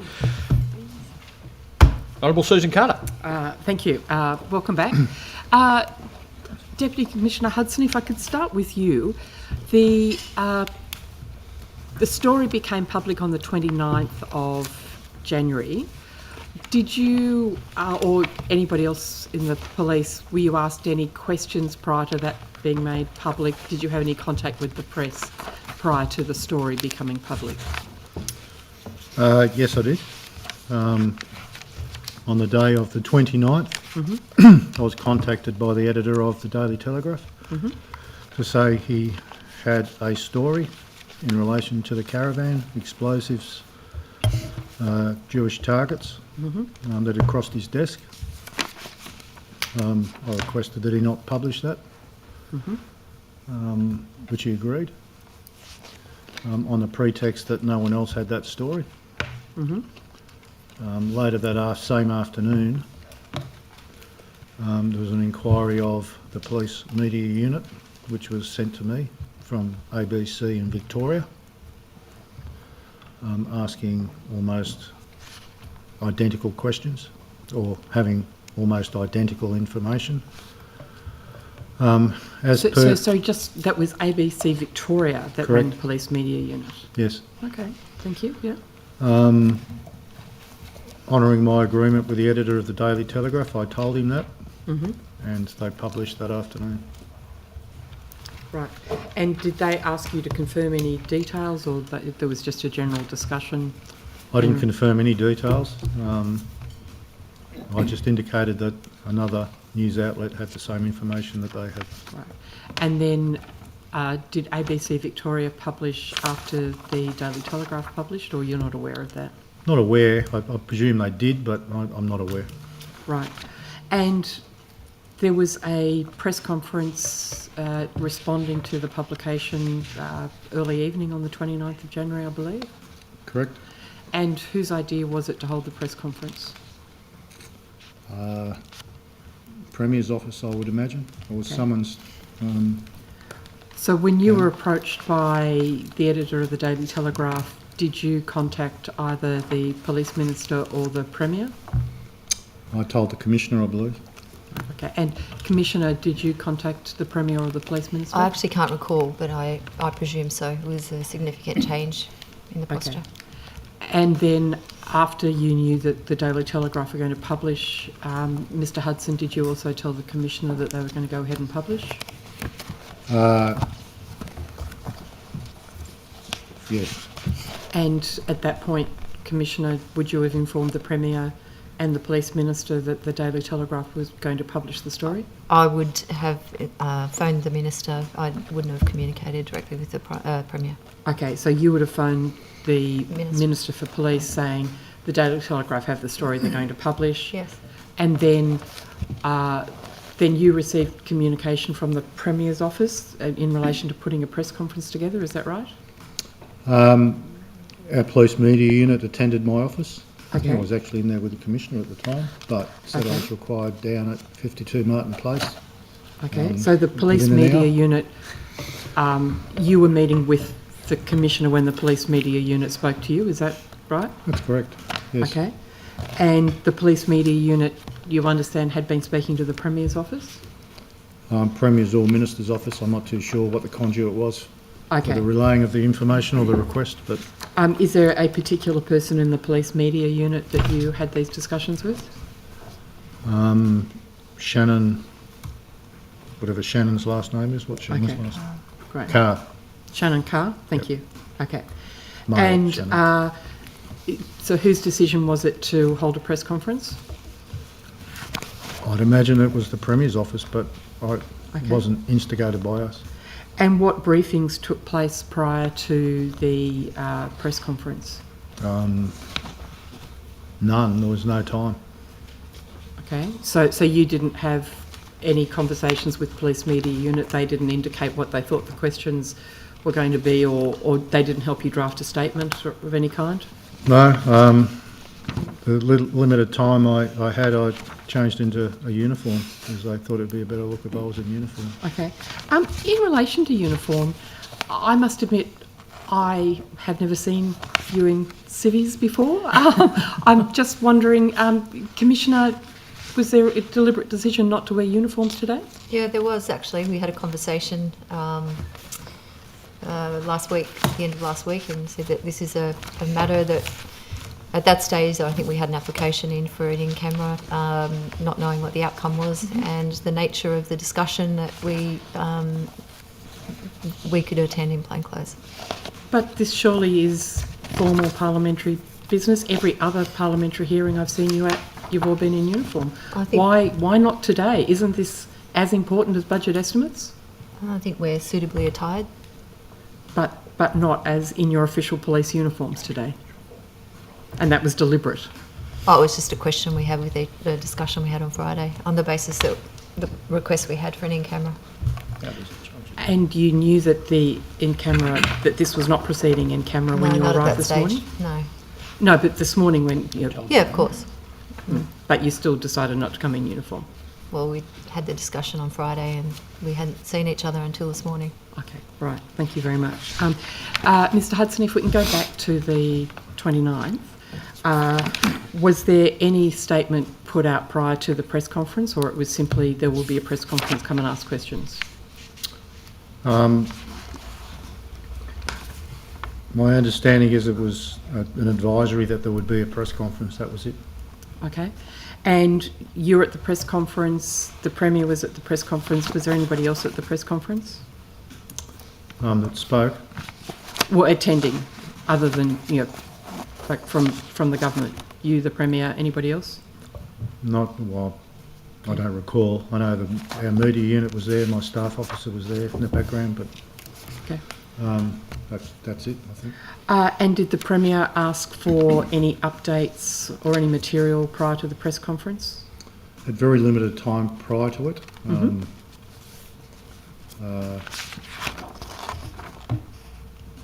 As far as I was concerned, he had the latest information that the matter was under investigation, and that was going to be So all we would be saying. prior to the press conference, what was the last time the Premier had been briefed by you, Mr Hudson? Probably a few days before. Well, we'll get those dates to you, of the exact dates of briefings. Yes, if you could, thank you. And Commissioner, prior to the press conference, what was the last time you briefed the Premier about Likewise, this? I can give you the dates, and I will have to would get more time to get the answers in terms of those that were present and how long those meetings took. Yes, thank you. I can give that to you now. Well, perhaps if you just now give me the one immediately prior to the 29th of January, unless there was a briefing that occurred on the 29th of January. No, 23rd of January, and not again, and then till 31st of January. Okay, so the last briefing was the 23rd of January, yet the Premier didn't require any further updates before a press conference on the 29th of January. Is that correct? That's correct. Okay, thank you. And just the last question from me at the moment. Mr Hudson, I've got a note that you gave evidence earlier this morning that at the press conference on the 29th, there was, or at a meeting on the 29th, there was a question from the AFP about when did Hudson brief the Premier? Do you recall giving that evidence early this morning? I think it may have been a surprise to the AFP. I'm just wondering why the AFP would have been asking in relation to the media story breaking on the 29th, why the AFP would have been asking about briefings you would have given to the Premier. I think they were surprised that we had briefed the Premier. As I explained to the AFP, the machinery of how New South Wales operates is different to the Commonwealth. When we are investigating a terrorism incident in New South Wales, there has been circumstances where we're required to go to government, to the Minister, to ask for special powers, either in relation to expanded search or detention powers, and that's been used. As I explained to the AFP, that the time for us to do that is not the first time we're telling them about the incident. We need to give them an overview of what we're investigating prior to that, and that's what we did. From the initial briefing by Mr Thurtell, the existence of the caravan, how we were investigating it, so that if we did at any time require special powers, then the job would not be a surprise to them. And as we've already heard, that briefing would have been at its highest. It was a terrorist incident, but there were other theories of the crime. Correct. Okay. Correct. Thank you for the moment. Thanks, Chair. Well, Wes Fang. Thank you, Chair. Mr Hudson, you indicated in an answer to the Chair in relation to some of the statements you gave at that press conference on the 29th of January, that in answer to one of the questions that you indicated that the motivation could have been so that somebody could receive assistance at court. Now, we've established that the press conference was effectively held in response to the Daily Telegraph publishing, that you had an hour's notice to attend that press conference, and there was no time for the Premier to receive a briefing in relation to the events that had occurred in the last week. And Commissioner, you've just indicated that the last briefing the Premier received was the 23rd, before that press conference on the 29th. After you made that statement at the press conference, did the Premier ask you, Deputy Commissioner Hudson, what do you mean by this could have been done to assist somebody at court? Did that occur at all? On that day or post the press conference? Either. I think from very early on, the briefings with the Premier, we suggested there could be ulterior motives. Okay. So the Premier wasn't surprised at that answer that you gave? I don't know. Okay. But he didn't ask for any clarifying information post the press conference about why you'd said that, or what you might have meant? He just accepted it as the answer that was provided by you? At no stage did he question any of the comments I made, no. Okay. I imagine that the AFP would have been watching it like a hawk, that press conference on the 29th. Did they ask you, Deputy Commissioner Hudson, how did you provide that answer at the press conference? Did they seek to engage with you around that response? No, because our discussions with them from the commencement of the investigation was that we thought there was something not right about this investigation, and there could be other motivations. As I indicated earlier, the reporting that was being ingested into the investigation kept it at a high level. Yep. That reporting coming from the AFP. Yep. But in the absence of that, we certainly would have been focusing more on other avenues. So it didn't surprise the AFP that you provided that answer at the press conference? No, and I think they've quoted it Yep. subsequently. So in relation to that then, on the 29th of January, you've provided an answer at the press conference to say that this might be the circumstances why the caravan was in the location it was with the contents that it had. It's not until the 21st of February, however, that there's ruling out of the owner and, what's the words that we've used? Discredited the source of any information there. What you said to me earlier, though, in this hearing was that on the 10th of February, I believe, 10th of February, that the senior investigator was provided advice in relation to this and was asked to sign a non-disclosure agreement. Could you indicate for the committee exactly what the AFP provided by way of advice to the senior investigator on that matter, and why they were required to sign a non-disclosure agreement? Based on my answers earlier, I'd prefer to take that in camera. No, I understood. I thought that might be the case. I just thought I'd put the question anyway. Does it relate at all to evidence that you might have, to statements you made on the 29th of January at that press conference, i.e., did they provide an indication that what you had said in answer to a question was correct, that this was somebody seeking to receive benefit by informing this information to the AFP? Is that what was provided to that officer on the 10th of February? Again, we'll talk Covered in further in camera? camera. No However, my understanding is their internal protocols and processes precluded them from identifying the source or motivation of that source to us, and which I can further talk about in camera. Okay. So at that point then, we've got, I'd say, 12 days has flowed from the time that your press conference until a senior investigator has been provided that information. Another 11 days then goes by before the discrediting of that source.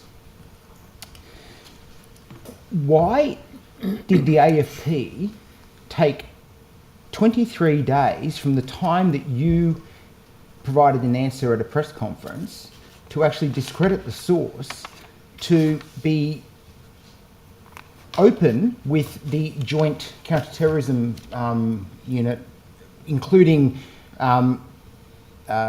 elements from Queensland, from Victoria, from New South Wales, the AFP? Why did it take 23 days? Do you have any insight as to how that occurred? That's a matter for the AFP, which you can explore further in camera. But I will say that, as I indicated earlier, we had a parallel investigation. Yes. Strike Force Pearl. Yep.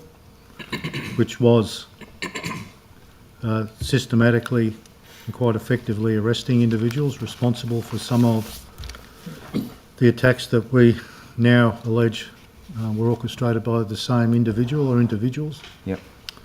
I think they were also getting closer to the truth behind the matter through that investigation, which was a totally New South Wales investigation. Yep. And I think all roads were leading one way. Okay. My last question on this is, given the answer you provided on the 29th of January, and given that the Premier wasn't surprised and didn't seek any clarification around that, did the Premier seek at all, through New South Wales Police, to get a briefing directly from the AFP in relation to the wider investigation that was occurring? Did the Premier or the Police Minister, were they, knowing that there was, I guess, the joint operations occurring around this, did they seek to speak directly or get briefings directly from the AFP? Not to my knowledge. So they were happy with everything that was being provided by New South Wales Police alone. They didn't feel the need to get AFP, an alternative AFP briefing. They were fully confident in the advice you gave, which was that this is likely not a terrorist incident. No, that was not the direct advice to government. The advice was that we're investigating a terrorism incident, or acts in preparation for a terrorism incident. Yes. But I appreciate I paraphrased what you said. There were other alternatives that were also needed to investigate, and there were other possibilities that hadn't been excluded. Right. Thank you. Mr. Namber. Thank you, Chair. Deputy Commissioner Hudson, if I could just come back to the briefing of the 21st of January to the Premier and the Minister, perhaps Deputy Commissioner Thurtell as well. I just want to be clear, is it an accurate reflection of the evidence that the theory of the criminal manipulation at that point was one line of inquiry, among other possibilities, including the possibility of a genuine plot to commit a mass casualty event? Is that an accurate reflection at the evidence? That is, sir, based on the fact that reporting had come to the investigation, which said exactly that was what the matter was about. Regardless of the reporting from the AFP, that additional information that you received, notwithstanding that, on the day that the caravan was found, would the material inside the caravan and the explosives have constituted a potential act in preparation of a terrorism offence, which would have necessitated, through protocols, the establishment of the Joint Counter-Terrorism Team? Yes, and that was the case. And that's what occurred? Yes. The Premier and the Minister were advised of that on the briefing of the 21st of January as yes. well? For a layperson without your investigative skills and instincts and experience, you'd agree that the involvement of the JCTT is an indication that the event was being taken very seriously as a potential potential terrorism event or risk of violent extremism. Is that a fair assessment? Yes, it would be irresponsible not to treat it that way. Given the genuine terror plot at that point remained a live line of inquiry, I imagine it'd be prudent to treat it with the utmost seriousness, notwithstanding your instincts about it. That's correct, yes. If I could turn to just the gap between the discrediting of the source on the 21st of February and the legal advice on the 5th of March, could I just seek some clarification on who sought that legal advice and why? Was that a JCTT decision? There'd been discussion within the New South Wales environment that even if it was proven that the cause of the caravan being placed there was a manipulation of the justice system, whether those responsible could still be prosecuted with a terrorism offence. There were divided opinions on that, and I think at the instigation by New South Wales of the AFP obtained that advice, as I said, which was received by us on the 5th of March. I suppose what I'm trying to explore, you've given evidence that regardless of the motivation, the acts were still anti-Semitic. I suppose what I would like to explore is, did you feel that it had a sufficiently chilling effect on the Jewish community, because that criminal manipulation still had the effect of terrorising Jewish Australians? So seeking that advice on whether those terrorism charges could still be laid was effectively a result of that. As a result of that, but also as a deterrent to others who might try and do something similar. But, you know, the fear within the Jewish community was very, very real about what was happening. Regardless, premises were being firebombed, cars were being firebombed and graffitied, synagogues were being attacked. Regardless of whoever was pulling the strings on those jobs, those incidents were very real. And speaking to members of the Jewish community, they were in fear and they were being bullied. If I could just ask a series of questions around that broader context, that the environment and the conditions which have effectively allowed anti-Semitism and anti-Semitism acts to go into the open in ways which we would all agree are unacceptable. Deputy Commissioner Thurtell, I think, please excuse me if I've got this wrong, I think you suggested that approximately 40% of incidents under Operation Shelter were anti-Semitic. Yeah, I've had that clarified, 41%. 41%? Now, just for the sake of context for the committee, is 41% hundreds of anti-Semitic incidents, or just It's 300 and... I think it's 300 and something, yep. Okay. Could you perhaps, in that context, provide the committee 329. 329 Close. cases of anti-Semitic incidents? The The the Director General of ASIO recently told Senate estimates on the 25th of February that anti-Semitism and significant anti-Semitism acts are prominent in their investigation caseload at this point in time. Would that be a reflection of New South Wales Police's caseload currently? Or certainly prior to the Gerald incident? Certainly for Operation Shelter, which was capturing the statistics, and certainly around that time we had a very strong operational presence in the eastern suburbs, and we're putting a lot of resources into stopping these anti-Semitic attacks.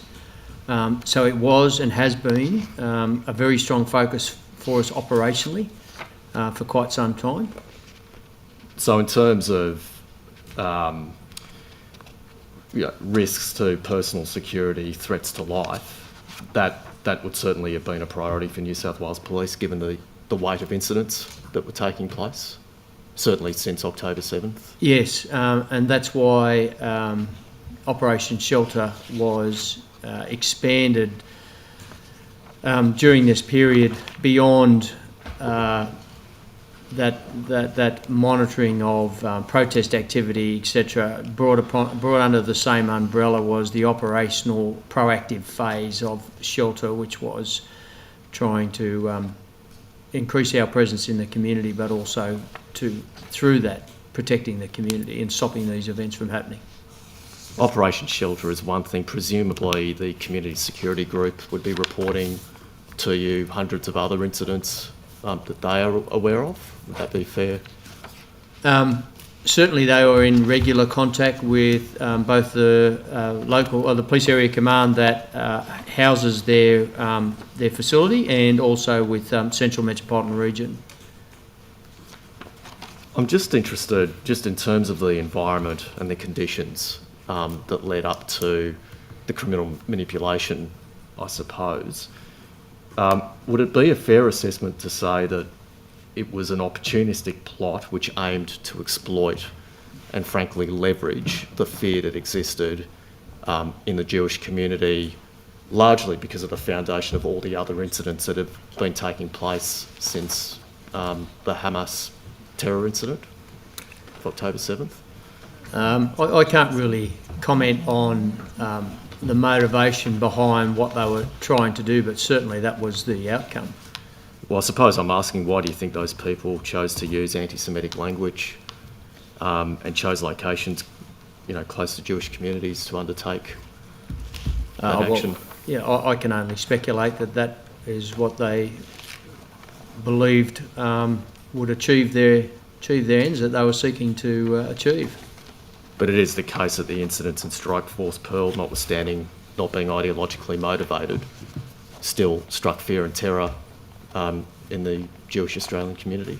Yeah, as Mr Hudson's already said, very real fear within the community. I'm just interested, and I'm not asking you specifically about the tranche of laws that the Parliament has recently passed in respect of these incidents, but just your experiences as experienced police officers. In circumstances where there are conditions, where there is a weight of criminal incidents that are taking place, or where people are emboldened to do things in the open in ways which we all agree are unacceptable, it wouldn't be remarkable, would it, for a Parliament to express its views about how experienced that behaviour is, those criminal elements are, how contrary they are to community standards, and seek to instil confidence in those groups that it seeks to protect, generally? It happens all the time, as we know. Happens all the time. So if there were a package of reforms dealing with an increase in incidents or behaviour that's now taking place openly, to give police and the community additional powers and resources to respond to those acts, that's not unremarkable either? No. Thank you. Ms Higginson. Thank you. During the budget estimates hearing, the police minister responded to a question to me, and she said to me, I will remind you, Ms Higginson, that from July 2023 until January 2025, there have been more than 700 anti-Semitic events and incidences and arrests in this city. We now know that's not correct. My understanding is that the information that had been provided was Operation Shelter statistics as a whole.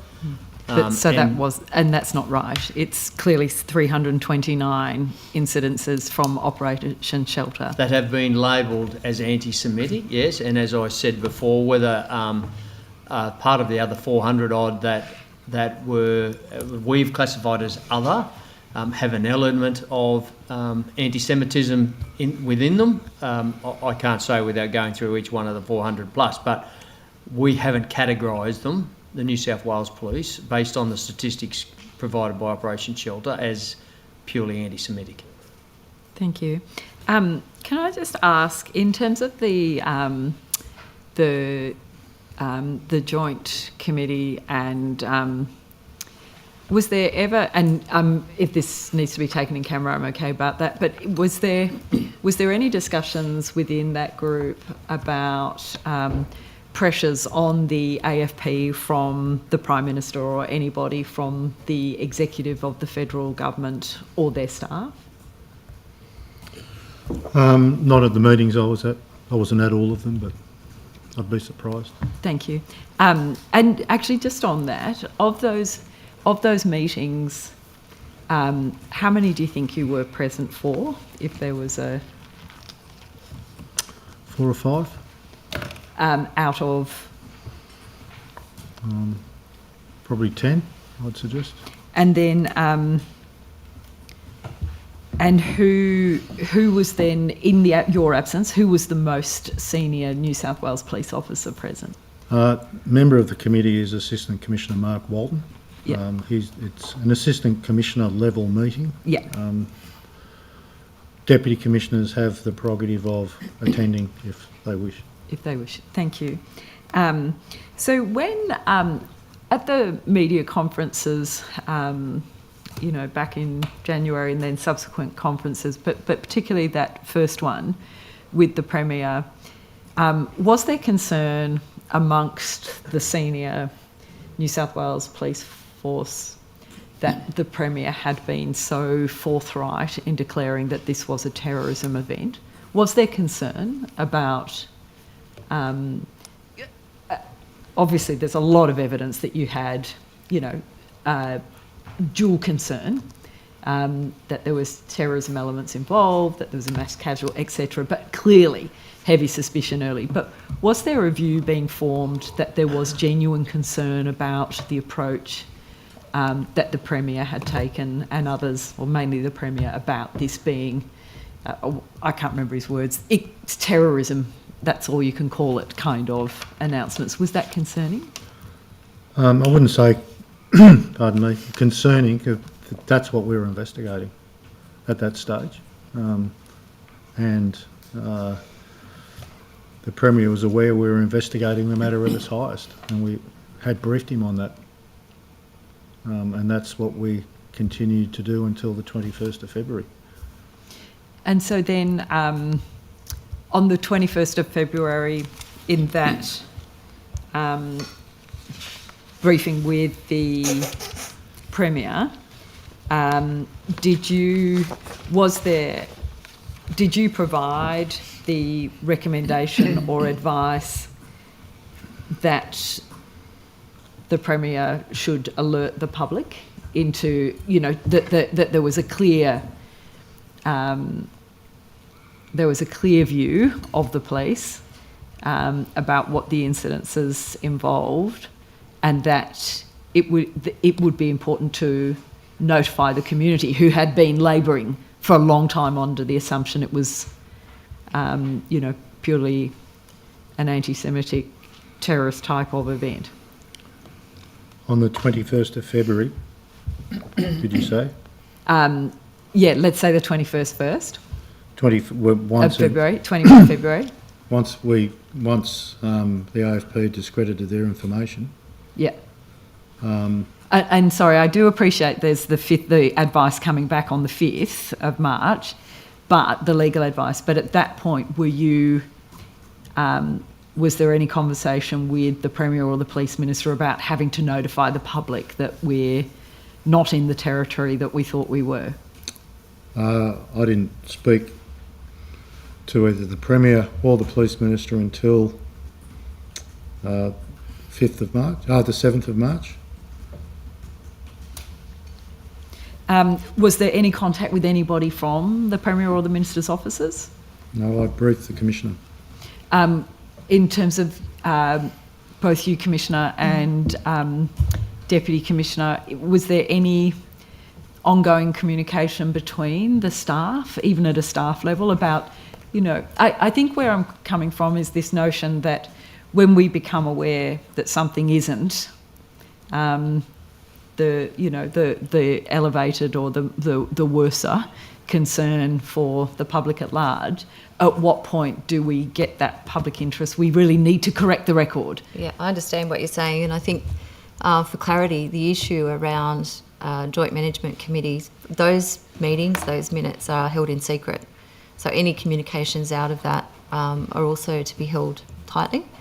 And if there was, no public statement after the 21st, and not until we got the legal advice and there was overt activity on the 10th, it was on the basis of a decision out of the Joint Management Committee for whatever investigative purposes and reasons. So their strategies, as has been said before, investigative strategies are developed and agreed to in the JMC environment, and we can't act outside of that environment. Thank you. And what about was there proactive on that basis? And clearly the Premier's office would be aware that JMC is having their deliberations. Was there any proactive communications with your office seeking to understand where things were going, or? Certainly we were keen to resolve some of the issues that we will talk to later. And to this day, the JMC is still running, so it's still an active investigation. So we're still in that environment. So it's difficult because it still exists. It hasn't been folded. Operation Kissinger is still running. Thank you. John Ruddock. Thank you, Chair. So we've had it confirmed that there was, prior to the Caravan incident, there were 13 previous incidents which we now accept were part of the manipulation of the criminal justice system. So Deputy Commissioner Hudson, you've told us that you had immediate suspicion that the Caravan incident was part of this. My hunch is you had that suspicion because you already had that suspicion for several weeks, if not a couple of months, because of it fitted in with the pattern that you had been investigating earlier. Does that sound accurate? No. So you think that you came to the view that it was a manipulation of the justice system based mostly on the evidence you saw at the scene of the Caravan, not because you've told us that there's 13 other instances which are part of this thing, which you would have looked into very carefully. You must have had suspicion prior to the Caravan incident that there was something very fishy going on here. In relation to the Caravan, my initial suspicions were that it didn't seem right for a terrorist incident, without knowing, because of the circumstances of the discovery of that Caravan. Investigations through the matters of the other matters being investigated under Pearl were being treated very much as individual incidents until progress down the path of those investigations identified some linkages between jobs. But that linkage was only made after the Caravan incident, or had you been starting to put it together before the Caravan incident, before the discovery of it? Gee, something weird is going on here, and it may not be what it looks like at face value.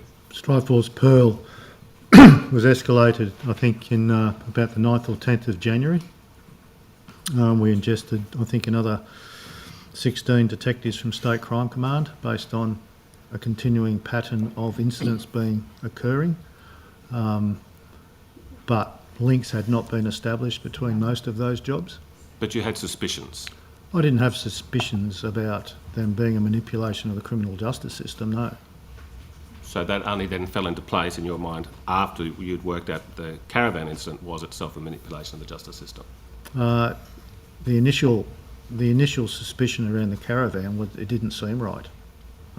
Yes, but As a terrorist incident. It seems sort of very unlikely to me, but I'm happy to be proven wrong, that we now established there's 14 incidences masterminded by this criminal figure, and you're saying that prior to the Caravan incident it hadn't really occurred to you that they might be linked. But then the Caravan incident sort of opened your eyes and you put it all together at that point. That doesn't seem right to me. I apologise. Okay. Well, look, on the 11th of December, the Sydney Morning Herald reported that 2 men were in custody facing charges over an anti-Semitic attack on a restaurant in Chiswick the month earlier. So that's the first time I can find in the paper that people were held in custody over these incidences. Now, I'm guessing that those 2 people that you held in custody were low-level street criminals who had no ideological motivation. What date was that, sir? Well, it's on the 11th of December in the Sydney Morning Herald, but it's referring to, it says, 2 men are in custody facing charges over that incident, and that incident was an anti-Semitic attack which had happened in Chiswick at Matt Moran's restaurant the month earlier. So that sounds like they had been in custody at least since November, or late November. I'd have to check. I'm not sure that's a matter that we are... Well, I don't expect you to know the details of this particular case, okay, but I do have a strong suspicion that you were interviewing and holding some people in custody at this point, and it told you, gee, these people are not motivated by ideology, they are street criminals who are probably being paid by the people who are running this criminal enterprise. Not too sure if that's right. I don't think any offence at Chiswick is a matter that Strikeforce Pearl is investigating. But people were held in custody, so we should have had curiosity about what motivated you to do this incident. I would suggest they would have been arrested by local police. It hasn't been captured by Pearl and therefore not linked to the matters that we are talking about today. Okay, seems odd to me. Now, Commissioner Webb, I have a question. The elephant in the room is that this Parliament has recently passed laws which severely restrict the freedom of the people of New South Wales to speak and think freely. Now, we know that politicians and the press are prone to get whipped up in hysterias. And that's what happened. I was in Europe when the Caravan incident, well, libertarians are exempted. I was in Europe when the Caravan incident became public, I think the 29th of January. It made news in Europe, okay? So there was an enormous amount of interest in it. So while the politicians and the press were saying, we've got to do something, and what can we do? Oh, let's restrict the people's right to free speech, which is a very grave step to take. The Premier was out there making all these claims, the press was out there making all these claims, but now I know that police are apolitical and you don't get involved in sort of suggesting laws, but you also have close proximity to the people that do make laws, to the most senior people. Do you think at any point you should have said to the Premier, hey look, before you go ahead with these anti-free speech laws, because of this current hysteria that we're in, it may not be what it appears to be. Did we have any type of discussion with the Premier about the recent curbs on free speech in this state? Yes, point of order. It goes to directing a question to the witness as a witness, inviting the witness to express a position about policy, the policy of the government. Now, I think in hearings that I've sort of been involved in over the years, of all different sorts, when we have representatives from an agency or a department or a commission, it's been appreciated and understood that questions can be robust and to the point, but it is over the line, stepping over the line, seeking them to express a position on policy. Okay. And Well, I'm not asking- I haven't finished. So I think this is what we've got, a trespassing of that line, and I think the question either be reformulated or be ruled out of order. Okay. To that, then, there's 2 points to this. One, my recollection was the Honourable John Ruddick asked if there had been a conversation, Correct. which doesn't impact on policy. But two, to my knowledge, the New South Wales Police made a submission to the Attorney General in relation to these laws anyway, and therefore would have formed a policy.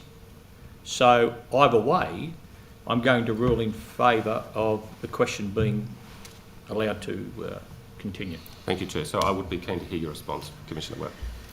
So certainly whenever there's a discussion around policy, like I've said previously, if it's a legislation, we are invited to comment like every other agency that is relevant to the party, to the policy decision, etc.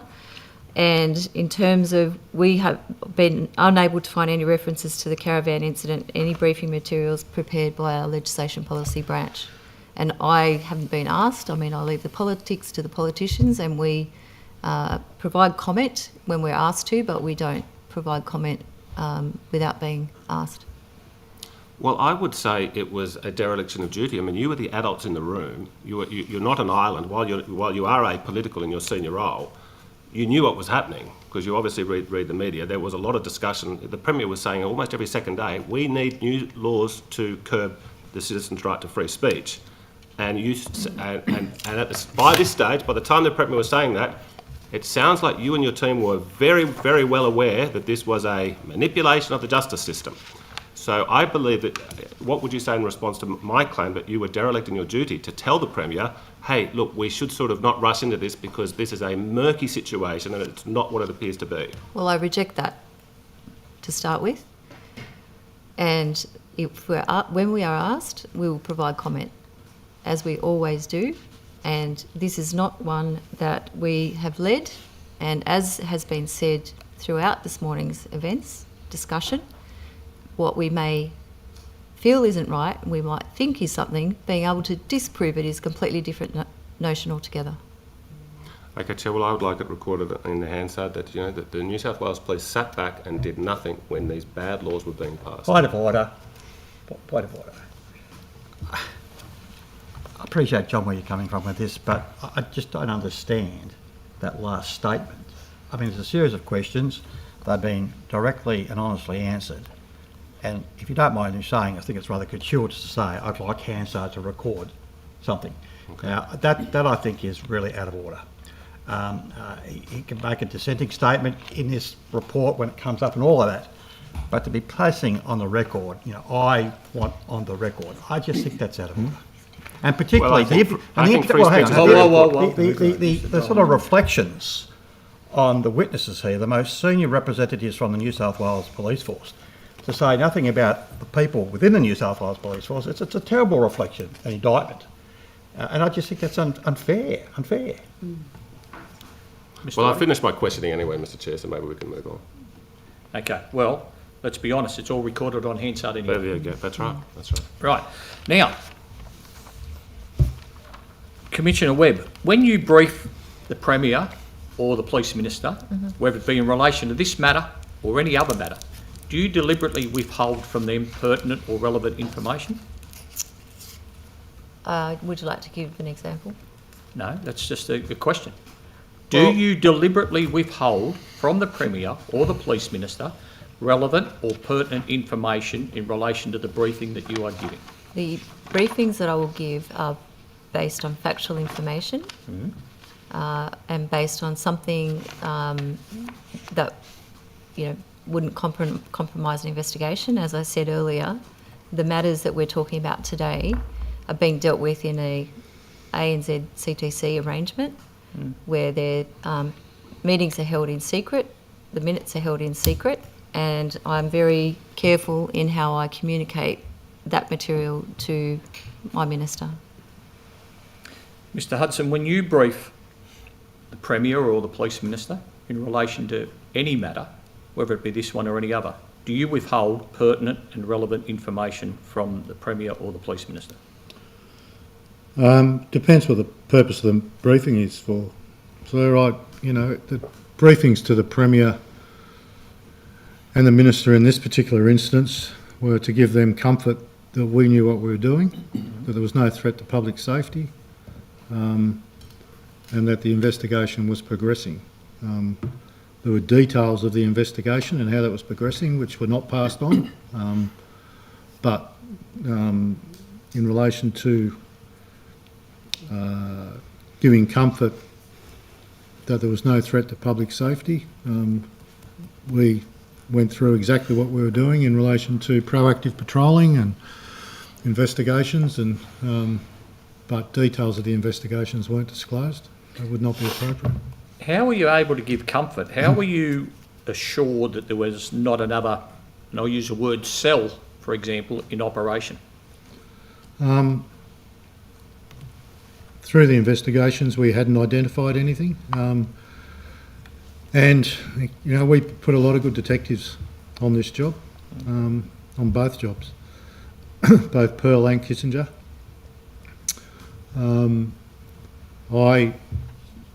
You don't know what you don't know, but from all the investigative and investigations we conducted, all the avenues of investigation we were exploring, and that's why, rather than focus on one, it's important to cast your net very, very wide and narrow down on what is the truth.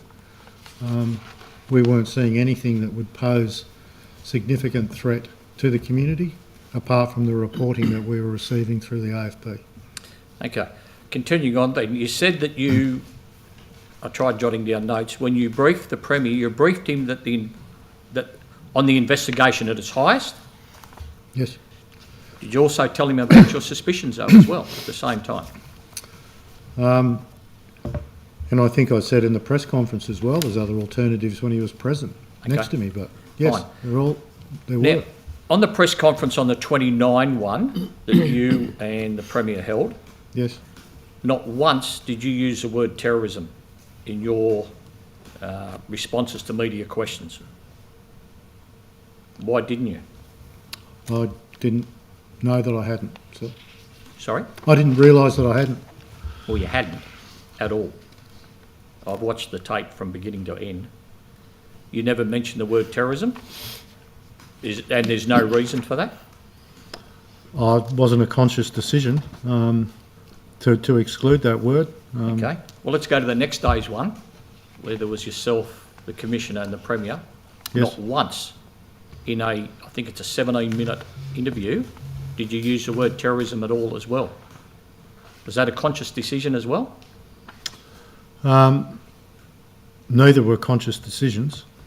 I was responding to questions asked of me, I think, so if that didn't come up in the context of those answers, then it didn't come up in the context of those answers, sir. And the Premier used those words, but you didn't? Were you careful with the language you chose to use for a particular reason? I think I'm careful during press conferences, but whether I used the word terrorism or not was not something that I was conscious of not using. Commissioner, on the interview of the 30th as well, you didn't use the word terrorism either. Is that a conscious decision of yours or just a fluke, again, like Mr Hudson's? It might be just a fluke. It was certainly, as has been well articulated this morning, we kept our minds very open to what was behind this. Obviously the acts were the acts, but what the motive was unclear even at that stage. Okay. Mr Hudson, you said that you threw a wide net and was narrowing it down, I think was the terminology you used. What other avenues did you investigate? What other lines of inquiries were there other than, is this realistic or is this not? Where did you end up? Well, we know where you ended up. What other avenues did you investigate though?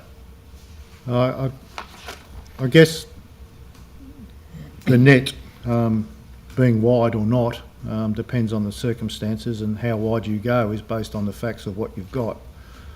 The incidents of the Caravan, a lot of effort was being put into the Pearl investigations.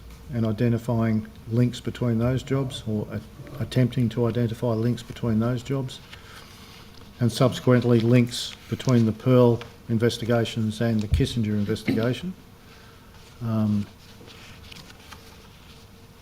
Motivations behind what caused the placement of the Caravan was certainly narrowed to a point, I think, where the disclosure by the AFP was made to us on the 21st of February. But I can certainly talk more about that in camera. So. Sure. Well, let's just touch upon that, bearing in mind that we be going into camera shortly. 21st of February, and correct me if I'm wrong here, this is my understanding, 21st of February, the AFP tell you everything's 100% discredited as it being terrorism related as such, and not a manipulation of the justice system. Is that right? No, on the 21st of February, they discredited their source of the information. Right. And their source of information was saying what? That it was a terrorism-linked attack? Well, in hindsight, in answer to your previous question about why I may have avoided the word terrorism, the only ingestion of that possibility was from the AFP source, and based on the secrecy as articulated by the Commissioner, I was probably avoiding that and raising that threat, but I'll certainly answer that question in camera, sir. I don't think it's useful. Well, while we're on that then, bearing in mind that there's only you three that briefed the Premier, how did the Premier come to the conclusion it was terrorism then? Because that's what he said at the press conference. We were treating the investigation at its highest, and he knew that, which was a terrorism incident. But you've just said, and I can't remember your exact words, along the lines of that you didn't say terrorism because of concerns that you had, yet here's the Premier in front of all the media saying it's a terrorism attack. Where would he have possibly got that information from if he didn't get it from you? Well, the matter, well, he got the information from us. The matter was being investigated by a joint management committee and controlling the joint counter-terrorism teams. And we explained that investigative process to him and to the Police Minister as to the protocols. And then again, in relation to the multi-jurisdictional component of that,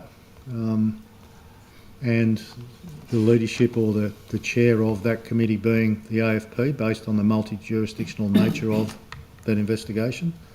He was well aware that it was being investigated as a terrorism incident because of the procedures and protocols that were enacted to investigate it.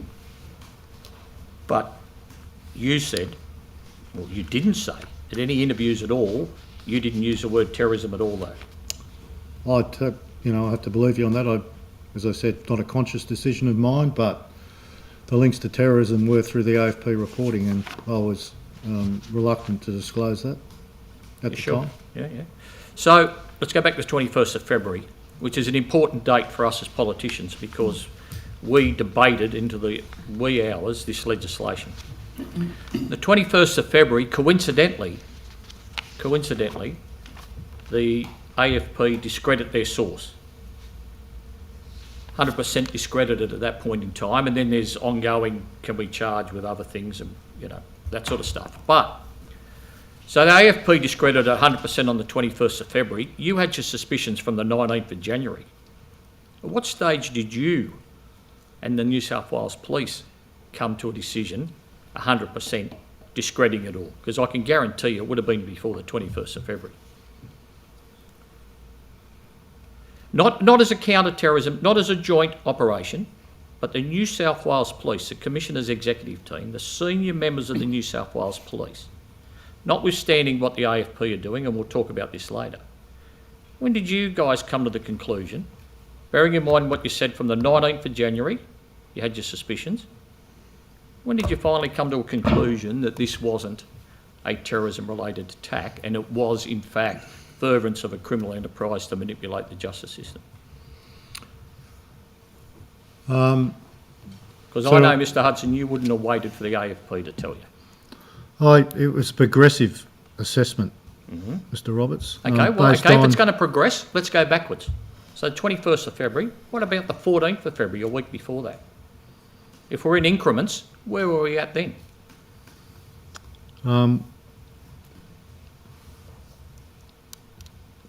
Information best disclosed in camera, I think, but other jurisdictions are also conducting operational activity.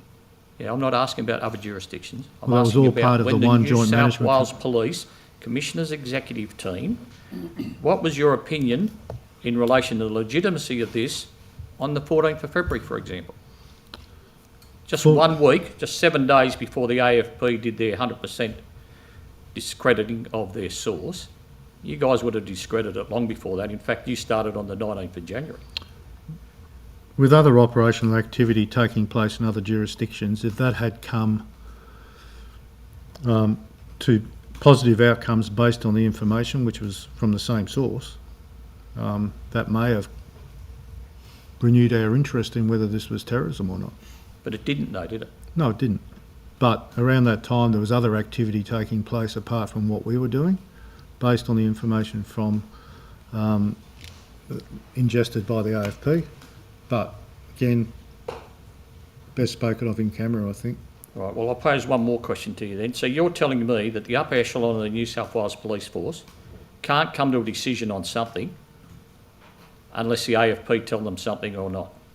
Surely there would have been an opinion, a genuine, valid, forensic opinion achieved by you and the rest of the Commissioner's executive team and Assistant Commissioner Walton before the 21st of February. So I had numerous discussions with the AFP based on the source of the information that they were ingesting into the investigation and also the motivation behind individual or individuals who may be providing that. We were precluded from knowing that based on internal Australian Federal Police protocols and procedures until our SIO was, as I said earlier, which we'll discuss in camera, provided a name and then requested to sign a non-disclosure agreement in relation to it. We went through a process in the absence of that information or being confirmed as to the motivation, and to be perfectly honest, the identity of the source wasn't that important to me. The motivation behind it was. But as we progressed through the Pearl investigations and evidence gleaned through that process, as we further investigated those matters, it became more apparent to us that there was potentially a common source between all jobs, and but still the motivation behind that common source was not known, because we didn't know what the motivation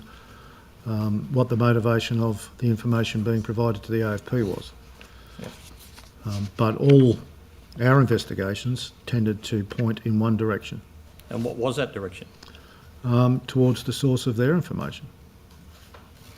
But that was progressive in nature, as incremental as different investigations were, as different individuals were charged progressively with different investigations under Pearl, until we charged 15 individuals prior to the 10th of March when we went to resolution. We charged a further 14 individuals that day.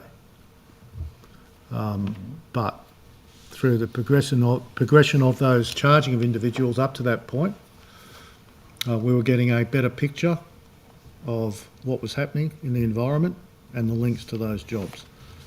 So at what point did I personally become aware? I don't know. It was progressive as things were firming up, as every investigative process we went through tended to come up with the same answer. Mrs. Carter. Thank you. Just a couple of questions, Mr. Hudson. You indicated that you had calls from ABC Victoria in relation to the Caravan incident. Do you have any understanding or idea of where ABC in Victoria would have received information about the caravan at Dural? No, I don't.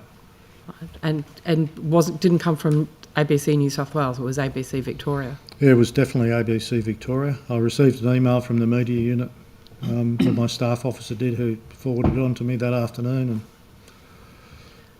And would it be normal that emails come to you, or would they normally go to the police media unit? It went to the media unit. All right, and then It they was passed it forwarded on on from them.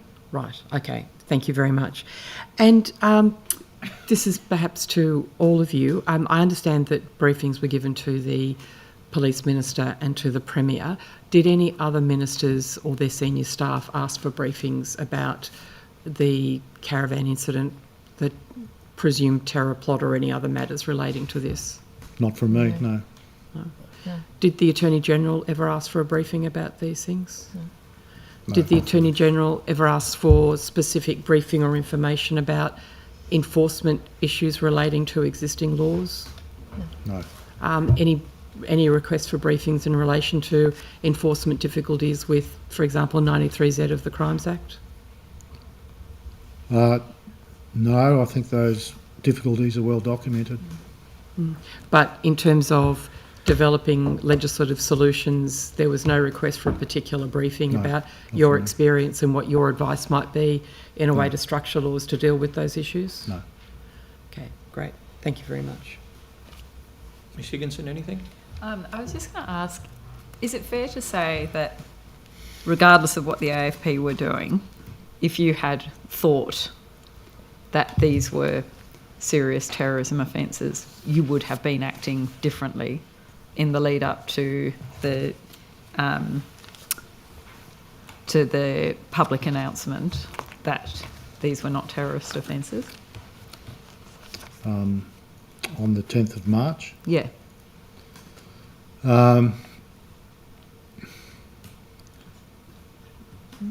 Well, we can't act independently of the Joint Management Committee, otherwise it's pointless having a Joint Management Committee. Media decisions are made through that committee, allegedly.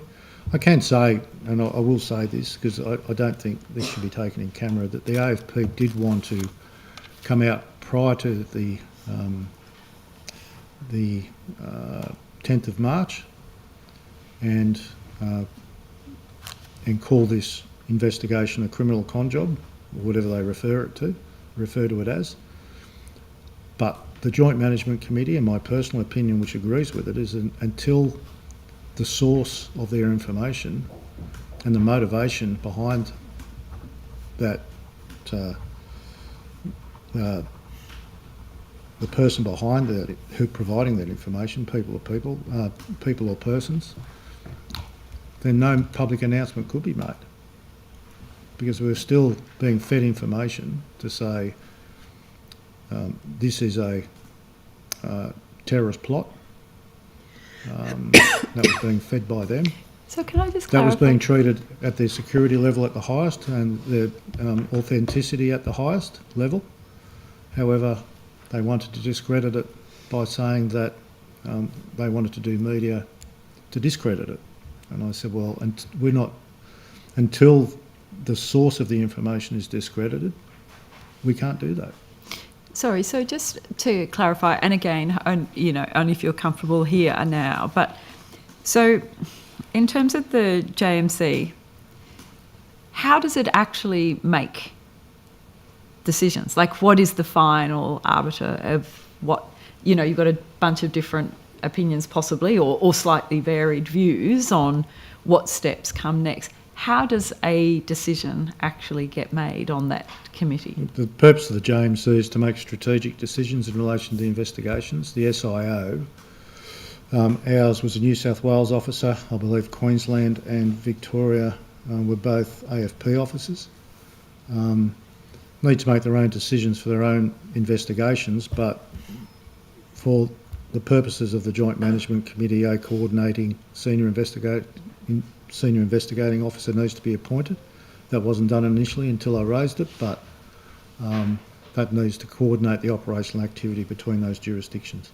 But there is autonomy within the jurisdictions to make investigative decisions. Okay, so there's no action. So if conflict arises within and differing views about what the best next step is within the strategic framework, that you can still go alone, so to speak, as a jurisdiction.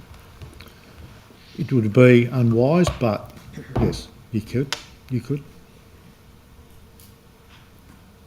And on this occasion, it was the decision of the New South Wales participants in the JMC that no public decision would be made until the source had been completely discredited.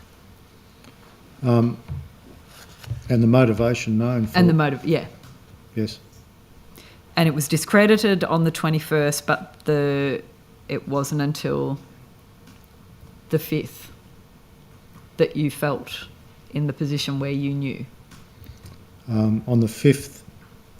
Sorry, and you'd received the advice, the legal advice on the 5th. that terrorism charges were not possible, yes. Okay. Thank you. I know we've got to the time. Yeah.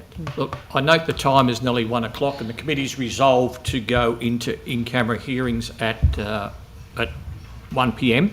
So in that regard, I ask all people in the back of the room that are not witnesses before us to vacate. Also make sure the broadcast is stopped as well. So if you can all leave now, please.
and I'm going to ask, and I note the time, one final question.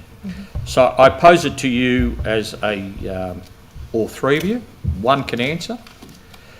Do you think that the interaction and information sharing between the Australian Federal Police and the New South Wales Police and the operation of the Joint Counter-Terrorism Team should be reviewed and in fact can be improved? Yes and yes from my point of view. I'm sorry, I couldn't hear. Sorry, yes and yes to Yes. those two propositions. Thank you. That'll do us then. We only need the answer from one. Thank you. There being no further questions, the time's now 3 o'clock. We thank you for your attendance. If you've taken any questions on notice, and I think there was some, the Secretariat will be in contact appropriately. And once again, on behalf of everybody, thank you very much for your time. And once again, thanks very much for the good job. Now that we're recorded again, thank you very much for the good job that you did in relation to that particular investigation. Thank you for you. appearing today. Thank you. Thank you. Thank you.